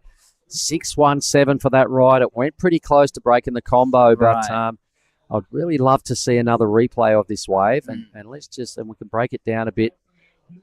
Started with a floater, then got some really good rail work going on. So a bit of a lip line sort of a maneuver. So let's have a look at this. Really love how he just gets to the critical section and straight into the second, and then get another great turn right there. But probably the wave didn't have a steeper section to go vertical. Oh, okay. Wow. Well, he still really went for it. It was still, good surfing for me, and just over 6 points on today's scale, given what Dylan's done, remembering the tube, I suppose, and the big alley-oop. The judges have got to keep the scores separated and compare to what else has happened. 鈴木選手、最後の波 6.17 コンビネーションシチュエーションが続いています。残り時間2分40秒になるところ。All right, so Dylan has still got time to tee off here with 2.5 minutes. I hope Suzuki gets another wave. I'd really like to see him just have another swing at signing off in fine fashion after his, what was it yesterday, 9-7 or thereabouts. 973. 973 to get himself into this quarterfinal. There's definitely not enough time on the clock to extract two numbers, but I'm sure with this result and the way he's approached this QS 6000, he's going to be winning some new fans. He might have a wave here. Dylan lets this thing go. All right, time to go for it, Jin. この波に乗っていきます。さあ、いい波になりそうです。さあ、ボトムターンをして、そこから、まずエアゲームですが、少し板がフリップしたように見えました。大丈夫でしょうか？ Well, he's going down swinging here. Tried a big air, landed on his board. There's a great looking wave behind this. I think Dylan may have to take it, or is he? No, he's right in the box seat. So let's stay with Dylan Wilcoxon, everybody. He's leading this heat. He looks like he's winding up for something pretty big again. Another huge air by Dylan. Lands flush and rips straight into a huge rebounding cutback. He might even have a third turn here. Tries the big power 360. The kid is on a tear. Wow. He's so ripping. Well, looks like he's just having fun and trying to practice his air game. He is indeed. And he's nailing his air game right now. Whoa. I'm sure he'd be thinking, well, it'd be good to just keep this form going and roll straight into the semis, but it's not the format. Well, 1 minute remaining in this heat. Well, this heat goes by so quickly. Watch this again, everybody. What do you like most here, Don? Well, just stay composed and, well, it was just a perfect landing. It was super perfect, smooth. Everything was on point. Oh, how's the big rebound off the wrap, off the cutback. Decides to mix it up a little bit more and show us his complete bag of tricks. So Dylan, he's done a whole lot of different things in this heat. He's absolutely brimming with confidence. This is a good thing as well because we know that he's a bit of untapped potential out of the mentor-wise, and he's just starting to really get that belief at the highest level on the Asian QS region. So I'm loving the fact that he's really growing into his rash vest and really learned how to compete at the best level and ditch the nerves. 3, 2, and 1. Here's Jin. One last effort. さあ、最後の波になりそうです。しっかりと大きなターンを入れて、ここで大きなエアを見せていきます。All right, well, we hoped you enjoyed the entertainment on quarterfinal 2, everybody. Dylan Wilcoxon with a huge victory. He's improved his numbers as he went. He ended up, well, it was just an epic total there with a 9 and an 8.5. So over to quarterfinal number 3 in just a moment, right after this break. That's a weird looking smoothie, Vorno. Tell him, son, this ain't no smoothie. This is a smooth as broth base for our bonsai ramen. How long should we wait, Master Ramen? Patience, young noodle. Wait, and top secret, aircorn. Behold, bonsai ramen. Morn-san, this is Absolutely cooking.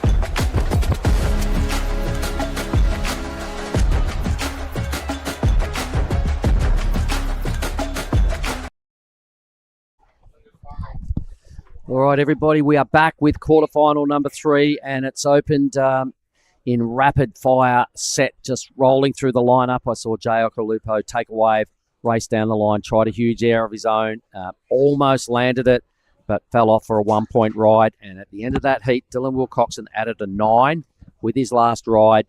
It was just brilliance. It included an 8, an 8.5, and a 9. So the young fella just kept improving as the heat went on. Really explored the airspace. It's Mark Clift here with Giada Lagarde. Gee, that was just a highlight reel from Dylan. Oh, yeah, 100%. That was some incredible surfing from Dylan, just showcasing his surfing. And for him, that's just a normal free surf. I know, right? He does that every day. He's learning how to do it with a rashi on now, though, which is the big improvement under pressure. Yep, that's right. Teddy Billy is the man on screen in blue. He's been fully hyping himself up downstairs. He's got Keon Martin in his corner and caddying for him. So the boys are on a pretty good team roll here. Oh, there we have it. Dylan Wilcoxon walks into the athlete zone and the place erupts. 16 years of age. I'd love to see his 2 best scores again. If we could maybe cue that up, because it included a 9, an 8-5 for a big alley-oop, a tube, and some blasting for his 8, and then just finished off with his best surfing for a 9, which included a big air as well.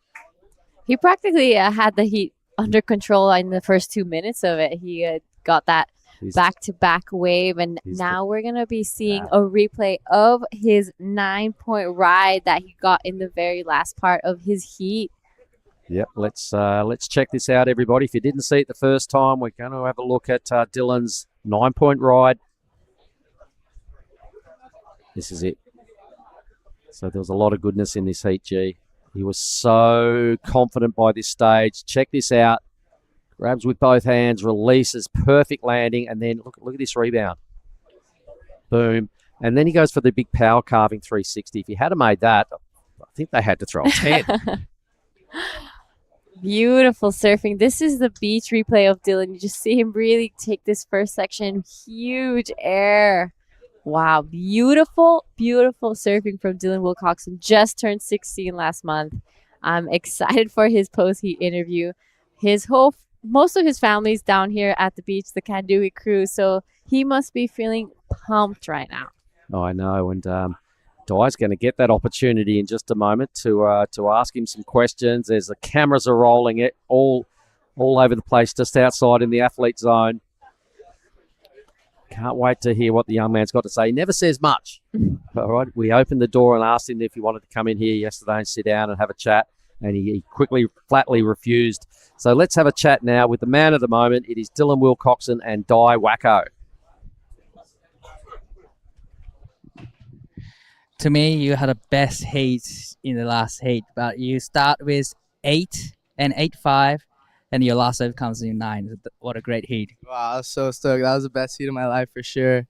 Yeah, I got that 8, and I was piling back out, and I saw like a perfect little wave with an air section, so I went and got another 8. Yeah, I'm super stoked. Well, did you plan to get better out there today? No, not really. I didn't really see that many barrels, so I was just trying to do turns and stuff, but I got a barrel. Yeah. Wow. So you're now into finals day tomorrow, into semifinals. Is this your best result so far? Yeah, for sure, my best result. How are you feeling to be in the semifinals in the QS 6000? Oh yeah, super stoked. What a dream come true. Yeah. Wow. Your job is done for today. How are you gonna spend the rest of the day? I don't know. Probably go rock stars or something. Yeah. You got all the support from the beach and probably a lot of people watching your heat. So would you like to say something? Yeah, thank you to my brother, my sisters, my dad, my mom for always supporting me, and all my friends. Yeah, thank you. Good luck in the next one. And this is a Ben Ben again. Thank you. Cheers. All right, well, super cool. And you can see a man of few words, and he's a very shy customer. Hence, he loves to hide behind the curtain at every opportunity. I'm stoked he's getting through. Yeah, I'm super stoked that Dylan is through to that round. He has been working so hard, and I'm stoked to see him, like, all the hard work finally pay off. And just for Team Mentawai in general. So good. Kia through to the semi-finals on the women's side of the draw. She's 16. Another 16-year-old on the men's side of the draw is in a big deal QS 6000 semi-final. So we'll see more of those two tomorrow. And this stays just unfolding beautifully. Light on shore. Teddy's just dropped a 6. Jay hasn't done his best work yet to really bother the scorers, but he's gone out swinging. He's thrown a couple of big airs in as Jay, so he's probably well inspired by that last effort of Dylan. Yeah, he probably saw that last heat of Dylan and got really fired up. Jay's another guy who's really good at airs, and you know, if he just landed that first one he went for, it would have been pretty bad news for Teddy Billy. But I know Teddy has a great air game as well, so since the barrels are gone, it's looking like this is going to turn into a little bit of an air show. could very well do. So in stark contrast to the last couple of days, and yesterday in particular, the theme was just big barrels all day, some rail work, but all the big numbers got thrown down just by solid tube rides from start to the channel. And there was a lot of highlight moments out of yesterday. So we'll get to that in a little while. But let's have a look at Teddy's 6. What did you like most, G? I love this first turn. He really jams that in the pocket. So much speed, wraps it around here. So giving the judges the variety this turn.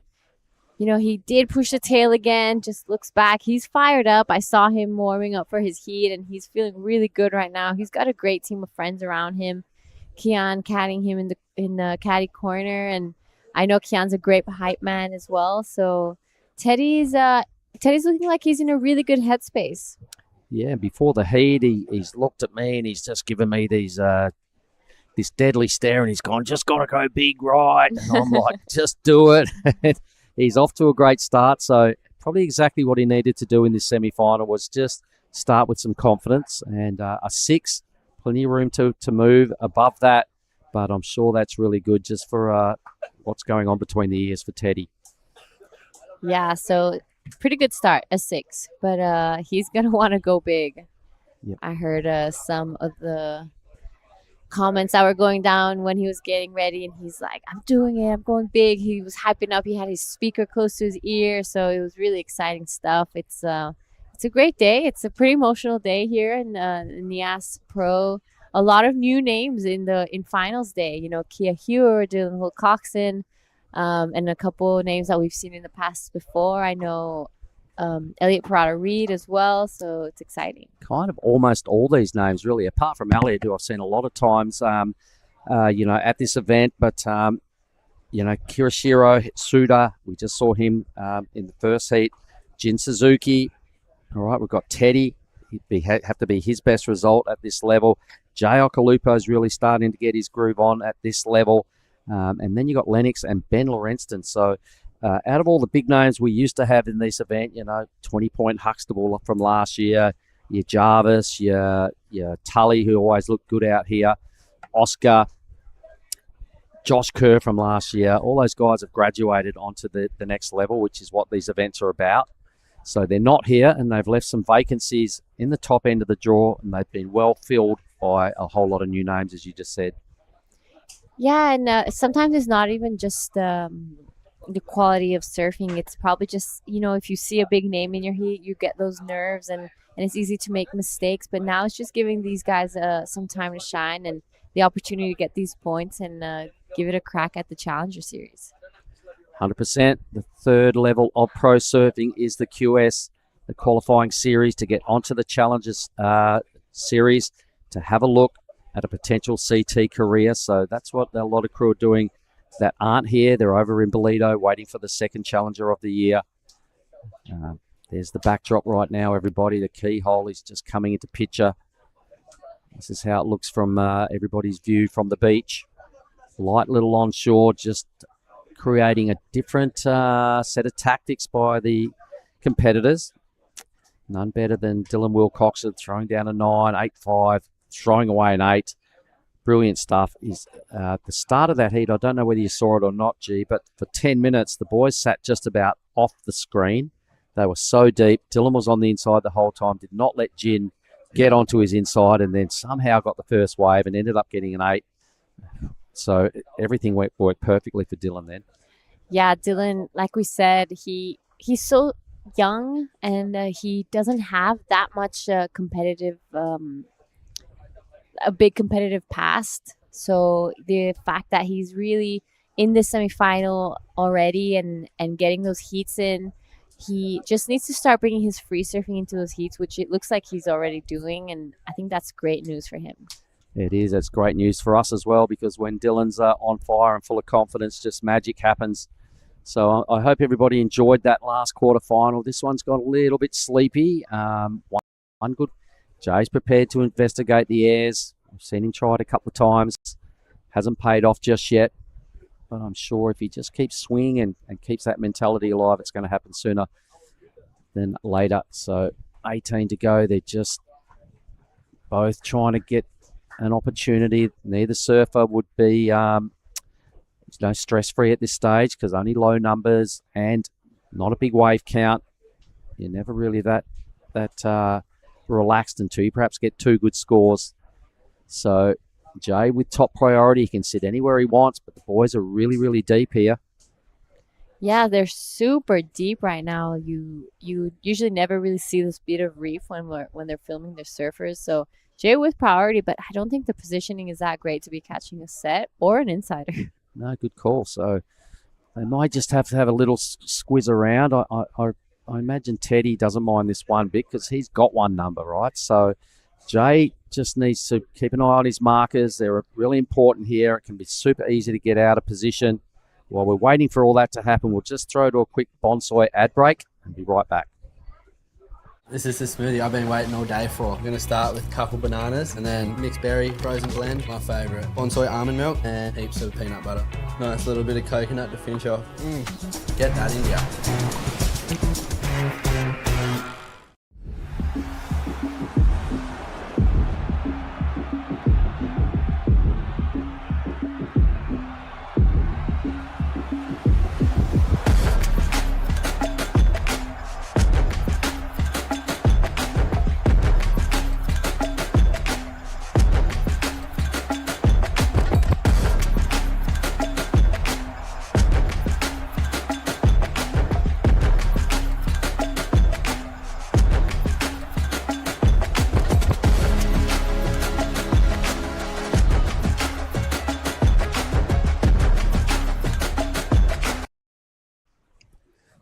So we just saw some of the highlights of last year's epic event that went down here. It was so good.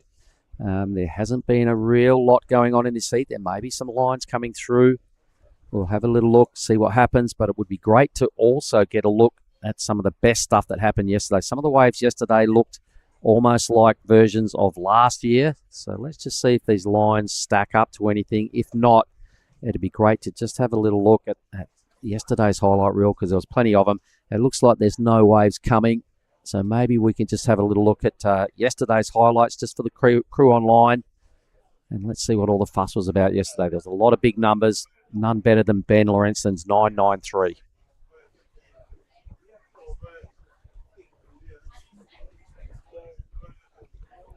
"15 minutes, we're halfway through this one." Geez, I saw that first men's semi-final. I don't know whether you were on it, G, but there was a lot of waves caught. Yeah, that's true. I was down at the beach and there was a couple waves ridden, so it was just super consistent. And I had that with the women's quarterfinal as well. We had in Ella's quarters, it was a little slow. She got that 9 and the backup with that 7, but the heat after was just so consistent. So it's just going to be one of those days where you can go either way. Well, the boys are still out of position here, and I don't think they've really cottoned on. That was a good wave. I watched it rattle off as I looked over the balcony. So they had no chance of picking it up. They were also too far in and not far enough across. I think they're starting to get a little bit closer to the mark when I look over the balcony. Teddy wants a little bit of an update. 3 waves in total, G. 16 off the clock. Our next matchup is a big one. Lennox Smith and Ben Lorenzen, who I reckon was yesterday's best on ground. Just so many highlights from Ben. He'll be surfing in blue next. Lennox Smith packing a little bit of an injury with his leg, his knee, the back of his knee. So he had a little discuss that with me a little bit this morning. He said every now and then it just catches and it feels a bit weak. But you wouldn't know it looking at what he did yesterday. Yeah, and actually, speaking of injuries, Teddy is, he's good now, but he had a couple injuries last year. He tore both his meniscuses on his knees. Yeah, so he is coming off that injury, and he's looking like he's in great form. But there we have it. Now, Jake cashed in his priority, 501 to go to first. Good first turn there. It's a little fumbled on the way down, but wraps it around here. So this is a good start for Jay Akalupo. Bit more critical there. Gets down. Good start for Jay. Well, it's a completion, so it's going to settle some nerves. A lot of time has gone off the clock. It's the first wave he's finished.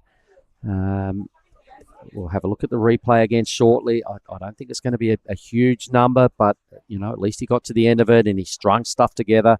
3 moves, so he'll be feeling way better about his campaign now. It's going to help him forget about the 1 and the 0.7 that went on earlier, and just sticking to a little bit more basic surfing that time, keeping the rail in, tagging the sections. So the judges are probably going to square this up against what Teddy did on his wave and just see whose they liked better. If so, by how much? If under, by how much less? Yep. All right. So this is Teddy right now on screen, looking like a pretty good set coming his way. Decides to pull off and wait a bigger one coming out the back right now. Teddy Billy with priority. Already has a 6 to his name. What is he going to do? Yep, so he opted to let the first wave go, G, because quite often when it's on shore, the second wave can be a little more groomed up. So the flight cam is right in Teddy's face, watching him whip into a big tail slide with a whole lot of power. Really strong connection as well there. A 3rd rail gouge, little rebound off the foam if you don't mind. A 4th turn. Wow, his decision to let that first wave go, as he points to the boys in the clubhouse, the decision to let that first wave go was just super smart. Oh, nerves of steel. I know, what an ice man, Nerves right? of steel right there. You know, those decisions they look easy from out here, but they're really, really hard when you're in the water with all that pressure. Jay Akupo takes to the air, falls off. Now it's open priority for both. Will we be seeing a bit of a paddle battle here? Wow, we've got a heat in our hands. That was about a 5-wave set as well. There was another big one, and there's another one rolling through as well. So the Ocean just breathed at the right time for these two and offered them opportunities. Teddy's will be a big number, I reckon. Really good connections. Here's the replays again. So Jay, so this is his turn into a 4-3-3. So the judges definitely like Billy's first wave better. At least Jay got to the end of this thing and did some moves. The number's not super high in the big scheme of things, but Teddy's is. Here we go. Comes in at a 7. This is a replay of the last of Teddy. Big first turn there. Really love how he pushes the tail. Then again, airdrops down, wraps it around to finish things off. I love this cutback as well. Just goes all the way back to the whitewash. And these last 2 turns were just to tie the bow on this wave. And Teddy Billy a 7 and a 6 next to his name. It is now Jay Akalupo playing catch up. An 8-6-7 is his requirement. Well, there's been a lot of waves roll through in the last couple of minutes as well. The Ocean just really clicked. So Jay will be hoping that theme continues when he gets back out there. He's still got to go a little better. He needs a mid-range 8. The time now is exactly 10 minutes, but Teddy's only ridden 2 waves. He's got some decent numbers on the board. He'll now know his immediate option is to get rid of the 6.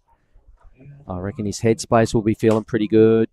Confidence on that last wave looked really strong. Pointing to his corner on the beach, and you could hear them lose it when he did that. Yeah, so really exciting stuff here. 9.5 is going to be the slowest 9 minutes of Teddy's life and the fastest for Jay Akalupo. So it really just depends on which side of the heat you're at. But you're right. Teddy is looking like he is in some incredible headspace right now. He's looking confident. He's not letting anyone really take him down. He is one of the youngest in the draw. I'm pretty sure Teddy might be either 19 or 20. I'm not too sure. But he's looking really confident, and I'm liking it.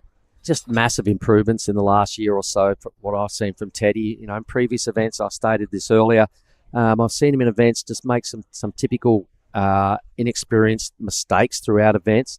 But this event, there's just a new belief under his skin, and he's just put it together heat after heat. He's not rattled by anybody.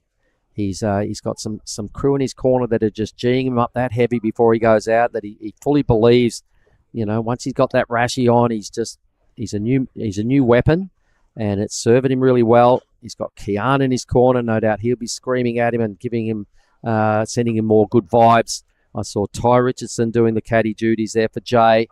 So Jay paddles back out. He'll hear the requirement. He got a 9 the other day, so he's just got to dig back into that belief.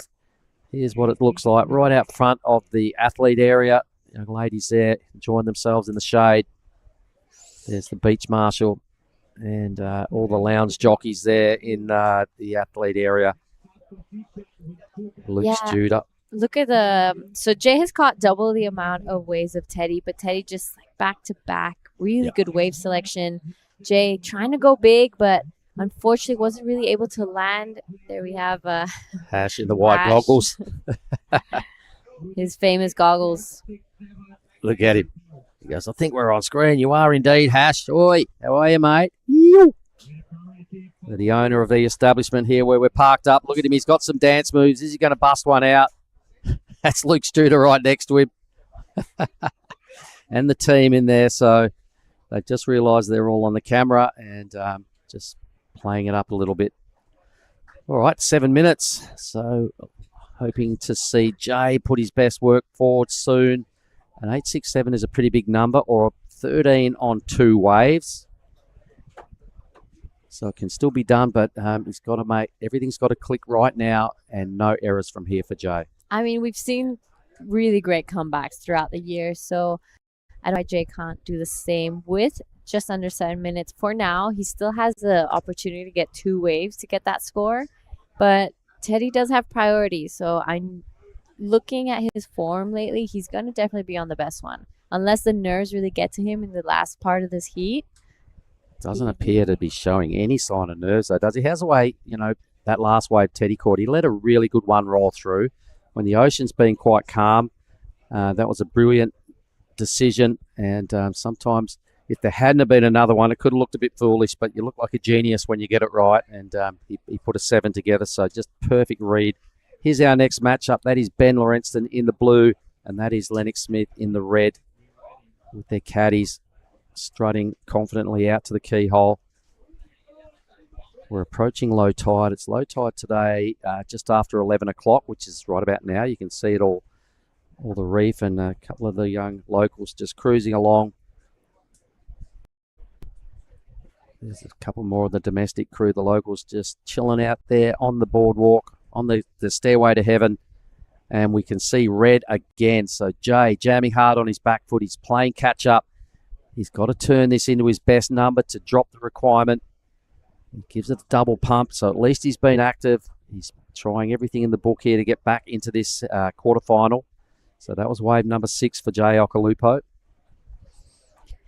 Yeah, so the 4.33 and a 1, and we've seen throughout the day that the judges really putting high points on those set waves, but this was really nicely done from Jay. Just really jams it there. Nice carve. Almost fumbles, but makes it around this section. We're waiting for that last score to come through. Teddy just rode a wave as well. I noticed over the balcony. I didn't see any manoeuvres on it, so he probably realised where Jay was and thought, well, if I kick out now, I might as well get back out there and regain priority to help control the back end of this quarterfinal, because he can see the finish line. It's only 4.5 minutes away from a huge progression into a gigantic semi-final. It would be, whoever wins would be the first semi-finalist in semi-2.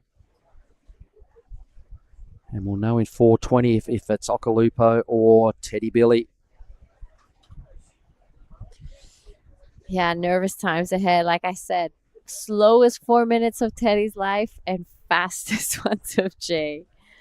Just once again, just good decision making there to flick off that way, because nothing much happened out the back. He's picked up priority, so things are working well, which is exactly what he wanted out of that flick off decision. Yeah, he probably saw that he wasn't going to be improving on his scoreline at this point of the heat. He just needs to have control and make sure that he's on the best ones and that Jay doesn't get the opportunity to get that 8.67.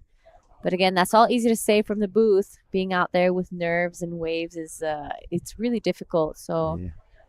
In the spotlight in a big quarterfinal, probably both their best results. Here goes Jay again, so he's staying really active here. He's going to have to go crackers to get as his best score and get out of this situation of chasing a mid-80 falls again. So wave number 7, not ideal there for Jay Okalupo. He's immediately trying to upgrade that 4.33 just to bring that 8.67 down. It's kind of nasty reading the mid-8, especially when you've only got 3 minutes to go. There'll be a lot of pressure mounting under the red rash vest. yeah, and he knows that on those smaller ones, he's not going to get that 8 unless he does something really, really incredible. He's maybe trying to sell Teddy on some wave. Here we have Teddy taking a look at this one. Smaller inside one, but it's looking like he's going and gonna leave the door open for Jay. Maybe not. So just investigating was more what that was all about. Just having a look. Maybe he thought I'll try and boost, but he didn't ride down to the point where Jay is. So just a little moment of playing around and just having if there had been a ramp and he was feeling it, he probably would have gone for it. But I think wise move to kick off. You've got to get out there and, if a set comes through, you've got to be able to keep Jay off it. Yeah, so Teddy just taking a look while there's a bit of a break in the action, and it's looking really good for Teddy right now. I want to give a big shout out to everyone in Bingen. I know Diego is watching the heats. All the Bingen board riders for sure are watching all of Teddy's heats right now.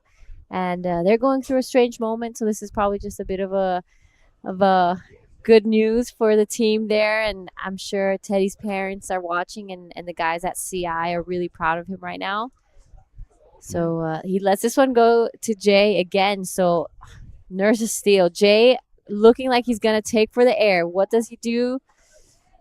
And decides to pull off on that one. Last 90 seconds. Yeah, another good decision by Teddy not to lose his priority right there. I think more than anything, Jay was just trying to sell him that wave and hoping that he did pull the trigger so then he could just sit out there and control the next set if one comes. Teddy's still asking for the time. Maybe he needs a watch sponsor if anybody out there would like to get on that young man's wrist and get on his surfboard with your promotion. There's 1 minute. He's played it pretty well. His first couple of waves, he did all the damage. Since then, he's just sort of investigated waves without any real threatening of the scoreline. Occhilupo's done exactly the opposite strategy. He's caught a bunch of waves. He's got under pressure early in this quarterfinal, and he's sort of gone out swinging here by giving himself a chance. But the waves he's caught have not had those big moments. They lacked steepness. He's tried a bunch of airs. So at this stage for the Ock, things are looking a little grim. Another small inside wave. So this time Teddy takes it off him. All right. So this time Jay sold this one to Teddy. Teddy goes for the air. Unfortunately falls off. 15 seconds left. Is there anything out the back? Smaller looking one for Jay Occhilupo. He decides to go for this one. We're going to count this one down. 867 is his requirement. Unfortunately falls off. There we have it. Teddy screaming at the air. He splashes the water. He must be feeling incredible right now. That is a huge result for Teddy. He's into the semifinals of the QS 6000. There his caddy, Kian Martin. Yeah, wow. Let's stay with this. This will be good. Here we go. The hugest man hug in the channel. Kian Martin's the caddy. Teddy Billy's a semi-finalist. We'll throw to a quick break, everybody, and back with the final quarterfinal of the day. There's one thing we all love to bits. It's a fresh spritz. A little bit of ice. Juice is worth the squeeze. Now the magic elixir. Next up, a bit more citrus. Mint. Agave. Hey, that is incredible.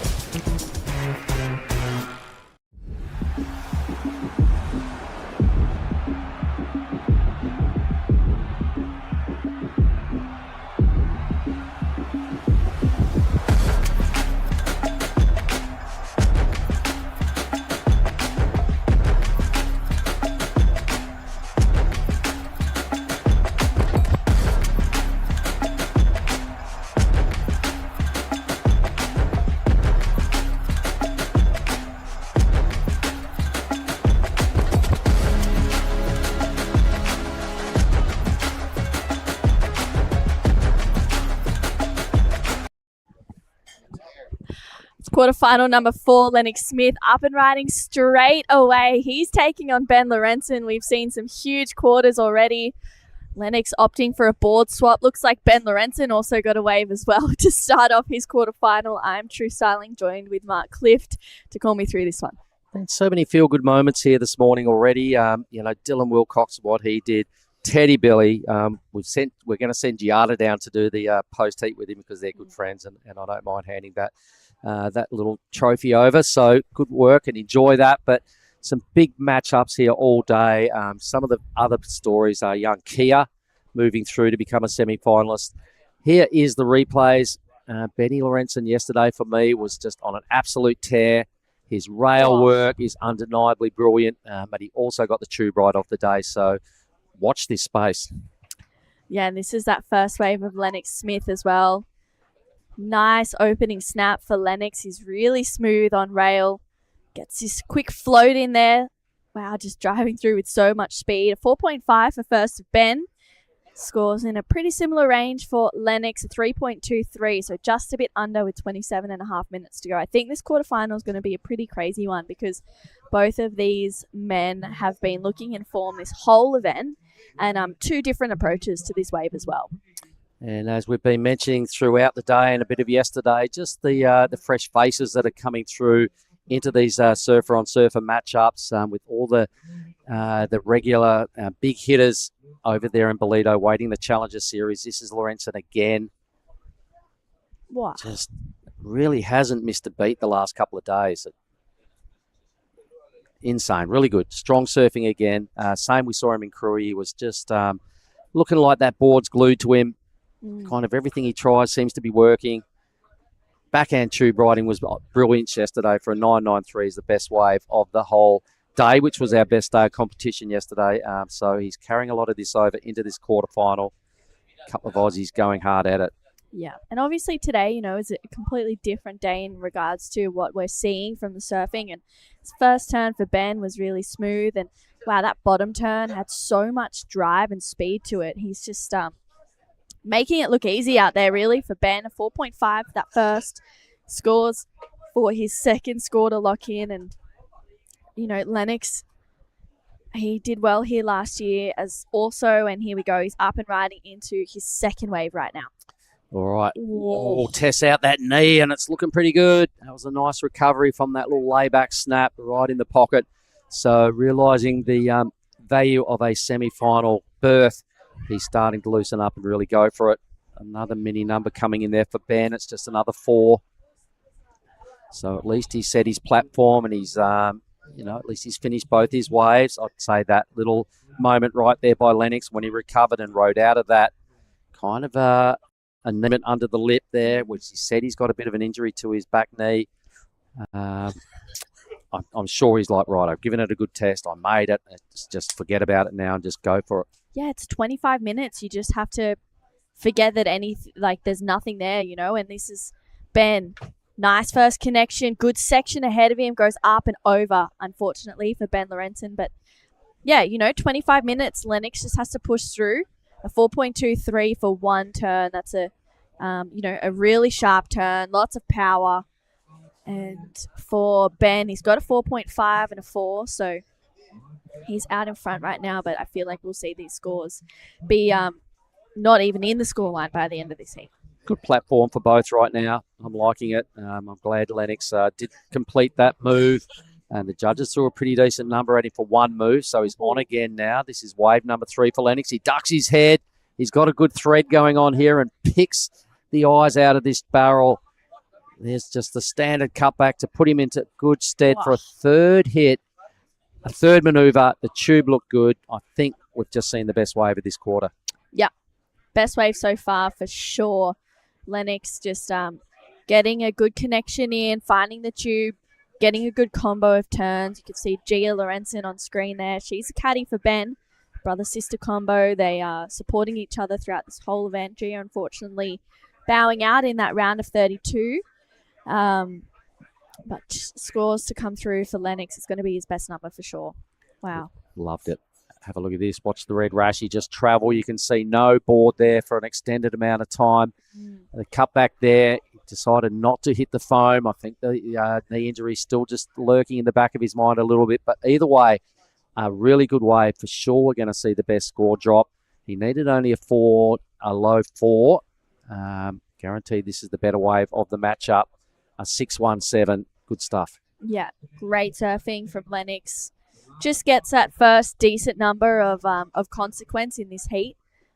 I feel like we'll just see them both start to push each other. Lennox is pretty determined. He's smooth on rail on his forehand. And Ben, he just feeds off that confidence as well. Someone who seems to be having a lot of confidence right now is into the semi-finals is Teddy Billy. He's down there with Giada. All right, I'm here with Teddy. Oh my goodness, what are you feeling right now? I'm over the world. Yeah, that was amazing. Yeah, couldn't be happier right now to make it a finals day, semifinals. So not only is this your first quarterfinal, but your first man-on-man quarterfinal as well. So how did it feel? How did you keep your nerves under control? I don't know. I've surfed a lot of heats this event. I started in the second round, so I don't even know. Maybe it's like 5 or 6 heats now, and I don't know. My board, my mind feels good. I feel solid out there. You're looking so sharp as well. Tell us a little bit about your routine before you paddle out, because we've seen it here quite a bit. I don't know. I like to get loose. I dance a bit, listen to some music, psych myself up, and then listen to a nice calm reggae song before I paddle out. And what about your team? Keon Martin's your caddy. I see you guys talk to each other in the water. So what's the conversation like? I don't know. That's a secret. But Keon Martin, I couldn't be happier having him by my side. Really changed my mental game and really gives me a boost of confidence before my heats and after my heats. And yeah, big shout out to Keon. Like big support for me. All right, so it's not done just yet, but what are you doing with the prize money once you're back at home? I don't know. We'll figure it out. Buy something for my dad. Stoke him out. And I don't know. I want to win this thing, so let's see. I've gotten so many messages about you, and I can't imagine your phone blowing up right now. So what do you want to tell everyone back at home? My mom, my dad. Big shout out to my sister Poppy for watching. I love you. And my sponsors, everyone. And let's get finals day. Let's win this thing. All right, here's your bang bang. Congratulations, and we can't wait to see you in finals day. Back to you guys in the booth. Thank you, Giada. Thanks, Giada and Teddy. He's just looking so stoked right now. Making it to the semi-finals is huge. How good. And laying all his cards on the table going, I want to win this thing. That's just brilliant. It's a brave call, but I mean, he's feeling it. And at this point of the draw, there's only 3 other guys that can. So he's thrown his hat well and truly into the ring to take home 6,000 points out of Lagunju Bay for the first time ever. And I wish him all the best for his campaign because it's just one of those names that's coming through and really making a big name for himself here. Yeah, he definitely is. And I can't wait to see who he's going to match up with. It's either going to be Lennox Smith or Ben Lorenzen. So we'll see who it's going to be. I mean, 20 minutes to go. And Lennox has that 617 and a 423. Ben holding a 4.5 and a 4. He needs a 5.91. And Giada, welcome back in the booth. That was a pretty special post interview for you. Yeah, it was really exciting. I think I looked more excited than Teddy in that post heat. I'm just so happy for him. So thank you, Mark, for filling in and giving me the chance to do that post heat. So I'm excited for Teddy. But I was so distracted down there. Give me a little bit of a lowdown of what's happening in this heat. Yeah, so we've had a couple of 4s, as you can see in the scoreline, and then Lennox got a good tube and then a nice combo of turns straight after it. So he was surfing really well and found, that point of difference in this heat. But we haven't really seen much else go on. It's just been a couple of turns. Ben got a wave as well. It was just a 2.1. He didn't like the feeling of his first turn, and it's great these half-an-hour heats. I have time to kick out and try again. Yeah, that's right. And with just 2 people out, they have so much opportunity and time. So I'm sure the boys are being extra picky. We've seen that throughout the whole morning. This is the last heat of the day, and then we get to surf. Yeah, bring it on. Let's go. No one else is allowed out there. Just me and you. Just putting it out there. Okay? It's a staff only. Yeah. Staff and local legends. And we fall under both categories, and it's just the 2 of us out there. I think I've had too much caffeine from Casa Bebas. But let's take a look at the best wave of this heat so far. That 617 of Lennox Smith. This was the one that I was just talking about. Giada gets a tube. You can see him in there the whole time thanks to that red rashy. Driving through a big hub. He's nursing a bit of a knee injury right now, I think on that front knee, but makes it look pretty easy. Yeah, that was beautifully done actually from Lennox Smith. And even though there's a bit of onshore wind, he made that barrel look actually really nice. So really done. And that's the first barrel we've seen in quite a bit. Yeah. Yeah, Lennox just finding that flow and leaning into it. I mean, Lennox is so great in the air, especially on his forehand. I feel like we'll see that, but I'm not too sure how his knee's feeling, how bad it is, and where he's at. So I know that he's just happy to be surfing in this quarterfinal, and Ben Lorenzen's also pretty good in the air too. I don't know if you saw on Instagram, but Huey Vaughan, I don't even know what to call it. Saw that. In one of the wave pools. I keep seeing it and it is absolutely insane. And I know Lennox and Huey are pretty good friends, so maybe Lennox trying to just tap into a little bit of that air game in this quarterfinal maybe. That was wild, actually. Like, you're right. I don't even know what that is. Yeah, I'm not sure. Lots of twisting. Yeah, and if stuff. you haven't seen it, check it out on the Instagram. It's pretty huge from Huey, so I'm sure Lennox will be fired up after seeing that with 17 minutes to go in this heat. Ben chasing a 5.91. He has his sister Gia out in the lineup as his caddy, and I was saying to Mark, it's such a great brother-sister combo in this event. They're just pushing each other, and Gia yesterday was like, I don't even care that I'm not in the comp anymore. He's in the quarters and maybe a semi-finals as well. Big backhand snap in the pocket for Ben. Drives through a second one. That's a better looking connection. Just the 2 turns and he kicks out. Wow, Ben's backhand is so powerful and sharp. Like, I think it's one of the best ones I've seen throughout this event. He has really shown that he's adapted through all types of conditions. When he was barreling, he was all over it. Now that yesterday was some big turns. So I think that's such an important part of being part of that finalist is just adaptation. Yeah, absolutely. Just, we woke up this morning and obviously the conditions have changed a little bit. So yesterday we were seeing big tubes. Today we're seeing more turns. And everyone's just kind of trying to adapt to the conditions and, find those sections that they can get critical on. And Ben just found that on this wave. So, yeah, this was actually under priority. I think this was a pretty smart move from Ben, just getting some scores on the board. Good first turn there. Love the second one, just a little bit more opened up on that top section of the wave. But just waiting for that score to come in. We're about to reach the halfway mark of this heat. Quarterfinal heat 4.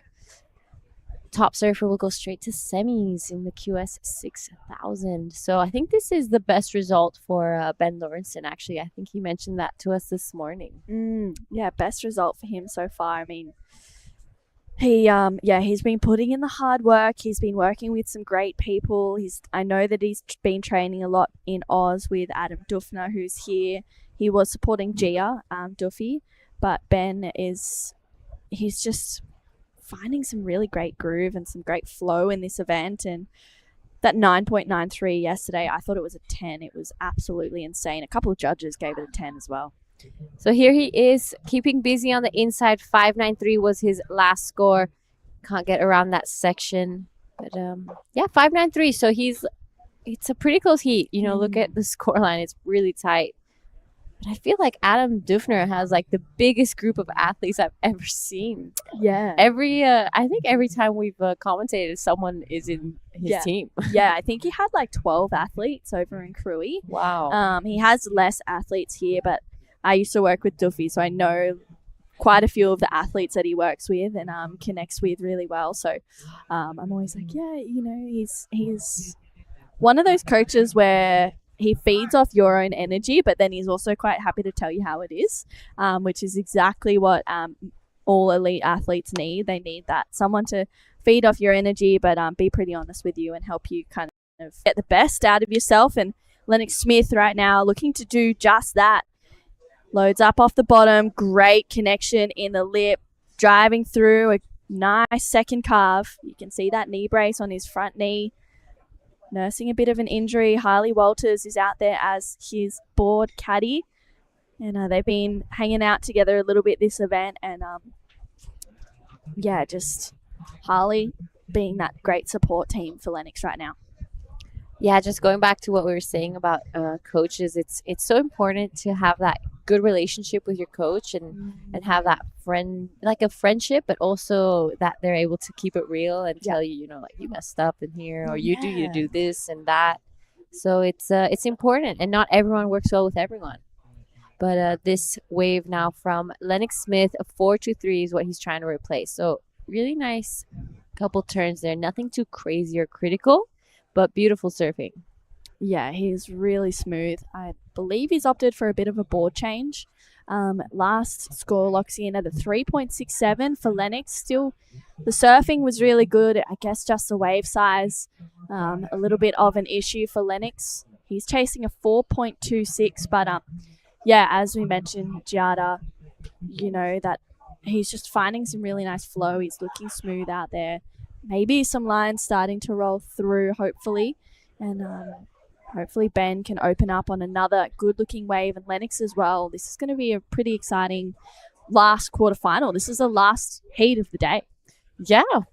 It feels strange saying that so early on. We've had some massive days of competition here. I think yesterday the day before we did 24 heats in total, so we did like 10 hours of competition. But this right now, Lennox Smith, under priority, good-looking wave, goes big first blast, unfortunately just falls off on that one, isn't able to ride out of it.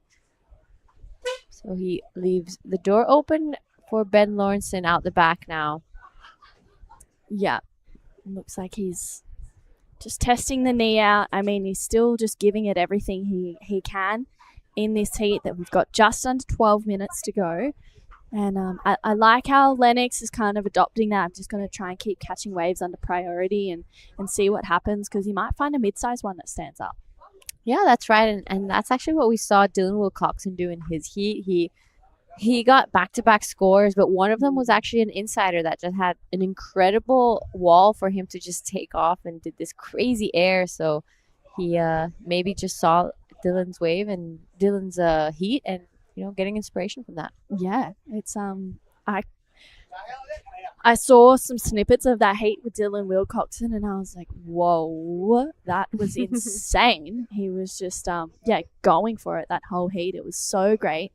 And then Teddy moving on through. Unfortunately, we said goodbye to Jay Okulupo. So the first semi-final for the men's is going to be Elliot taking on Dylan Wilcoxon. That's going to be a pretty stacked heat. I know.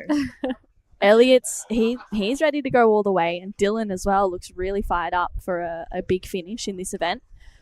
I think it's the experienced competitor against the new up and coming Grom, because Dylan just turned 16 last month. Wow. And he's only done the Korea and Nias event last year, but he doesn't have too much experience in these big QSs, so this is a big result for Dylan. Yeah.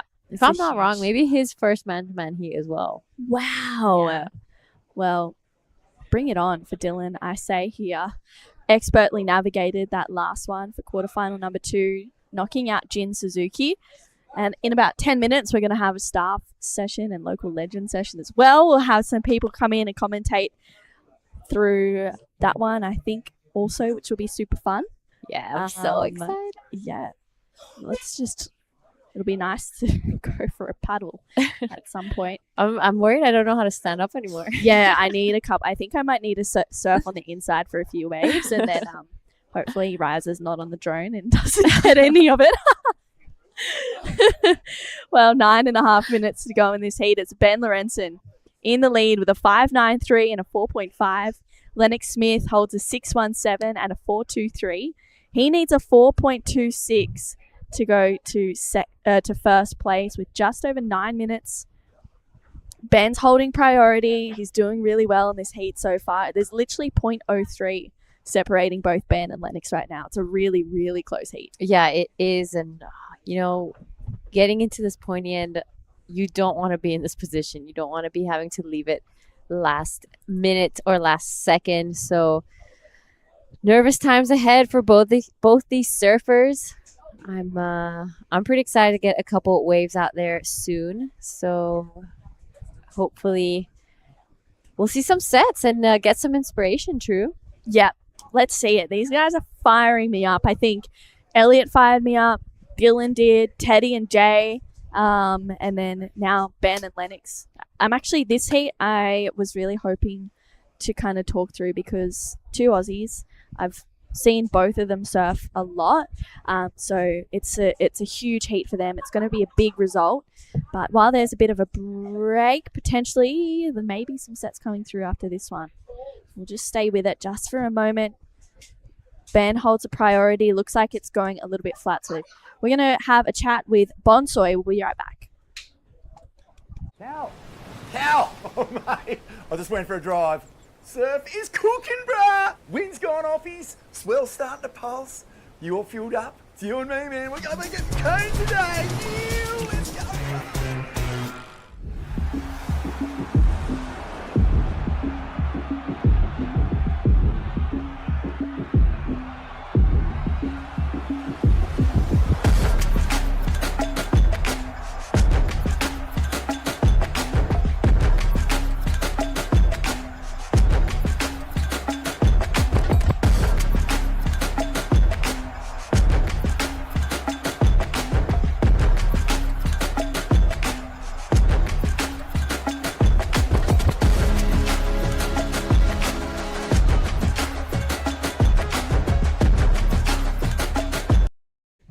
7 minutes left in the final heat of the day. Looks like Ben Lorenzen caught a wave during that break as well. So we'll take a look at it in a moment, I'm sure. Lennox Smith now holding that first priority. We'll see if this last wave of Ben goes into his top two. Coming from the Sunshine Coast, he has a great group of people around him at the moment. His sister, as I mentioned earlier, is out there as his caddy. Taj Stokes and Zeb Stokes is also here for him as well. And it's, pretty incredible team around Ben. Lennox Smith is traveling with lots of people. This is that last replay, though. Okay, so let's see what Ben did out the back. Big first blast. Pushes the tail all the way around. Wraps it around here again. Let's see. He gets a third turn in, but that first one from Ben Lorenzen was very, very good to watch. Yeah, that was huge for Ben. It's going to be a good number. Might go into the top two. It's looking like it will. It's a 4.93 with 6 minutes to go. Lennox Smith now needs a 4.69. He holds first priority, and by the standards of the surfing in this heat, I wasn't expecting them to be living in the 10-point range. Me neither. I mean, when we saw this heat earlier, we were all pretty excited to watch it, and it's just looking like the waves have just maybe slowed down a little bit for this heat. We haven't had a solid set come through just yet, so Lennox Smith probably out there pretty nervous. 5.5 left. He'll be begging for one more chance. Yeah, he definitely will be. Hopefully he'll get an opportunity. 5.5 minutes to go for quarterfinal number 4. Lennox has the best wave of the heat still at 6.17. It was a good wave, a point of difference for Lennox. And we'll see where it goes. Whoever wins this heat is going to be matching up with Teddy Billy in that second quarterfinal for the men. We're going to have a 6-heat day tomorrow. So hopefully we'll be assessing the conditions and making the most of the best waves and best opportunities for the surfers. And then we have 2 days worth of Pro Junior surfing as well. Just under 5 minutes to go in the last heat of the day, the last quarterfinal. And then we'll have 4 athletes left for the men and 4 for the women. Big moments here right now. So both of these surfers are super keen to get into that next round. This is a massive result, and especially with waves like this, it's a big opportunity. They want a piece of the Challenger Series cake. Yeah. They do. Who doesn't right now? Well, we saw Lucy Dara win her first quarterfinal in the first heat of the day, and Kia Hua also take hers out. So Lucy and Kia will meet in the first semi-final for the women, and then Ella will be matching up with Charlie Haitley in the second quarterfinals for the women. So they're big quarterfinals. Good ones at that, though. Ella is the last year's winner, so I feel like she's hoping to go back-to-back, and looks like Ben is going to take off on this one. He's racing down the line. Oh, big first turn in the pocket for Ben Lorenzen, looking to better a 4.93. Nice second connection, and he just stomps it and rides out. Yeah, so Lennox just letting that one go, but he is on the wave behind. So big first turn here for Lennox Smith. Sets it up again. Liking this second one a little more. decides to pull off. Didn't see too much opportunity on the rest of that wave, but wanting to get priority over Ben. 469 is his requirement. So I don't think Ben's going to be improving his scoreline too much with that last one. Yeah, I think so as well. I mean, it was a great first turn, but maybe just lacking that second good combo. With 3 minutes to go, these scores are pretty important for Ben and Lennox, and I'm looking forward to seeing where this kind of lies. A 4.69, it's not much for Lennox. Yeah, that's right. And with the surfing that he has, he could get it pretty quickly. So Ben Lawrenson, a little late to the section, but gets that nice first turn in. Tries to get into the pocket here again. A little wobble there on his bottom turn, but really good surfing nonetheless. I don't know if he's going to be improving his scoreline, but what do you think about this one? I liked this wave of Lennox. That was a really strong first turn. Bit of a fumble there, but he's doing really well. That second turn was strong, and he kicks out. It's going to be really close. I honestly don't know where this is going to go with just over 2 minutes to go. I mean, the scores are so close. There's not that much of a difference between the two surfers with just 2 minutes. Lennox Smith, priority out the back. All right, so scores are in for Ben Lawrenson, a 4.70. He does not improve his scoreline. Now we're waiting for the last of red to get an idea how things are going to run out on this last 2 minutes. Wow. 4.69 for Lennox.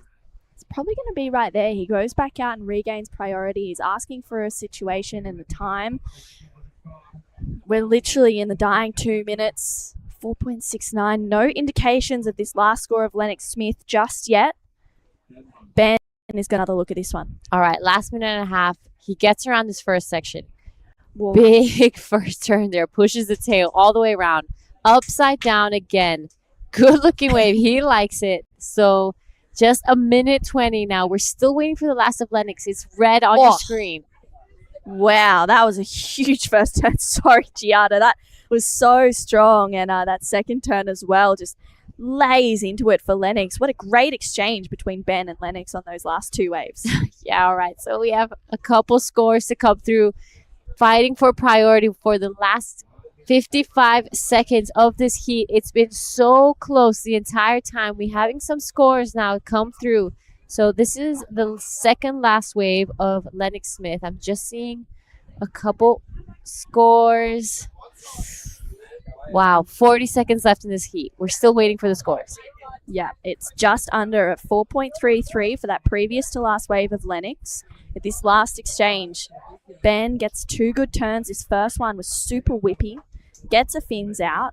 Driving through this second one, pretty similar turn. Controls it. Liked the feeling of it as well. He needs to better a 4.93. It's this last one of Lennox, which is also important, Giada.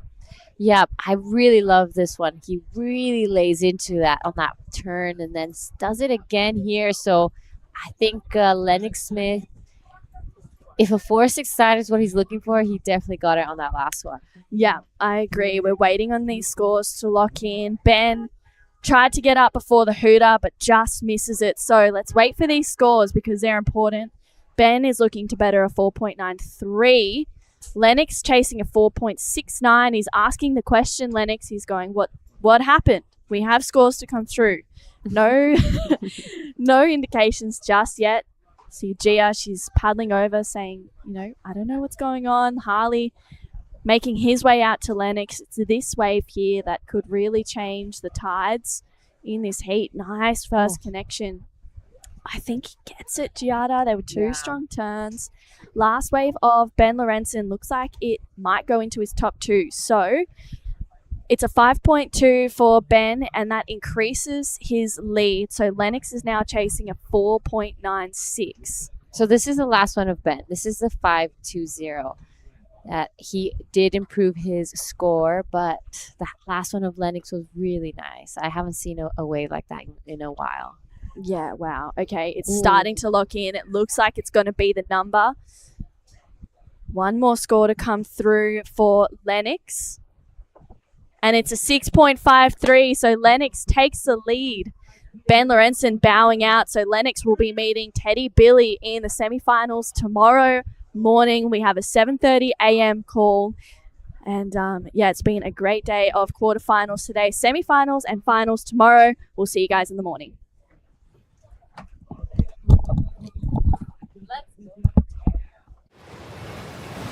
That's a weird looking smoothie, Vorno. Tell him, son, this ain't no smoothie. This is a smooth as broth base for our bonsai ramen. How long should we wait, Master Ramen? Patience, young noodle.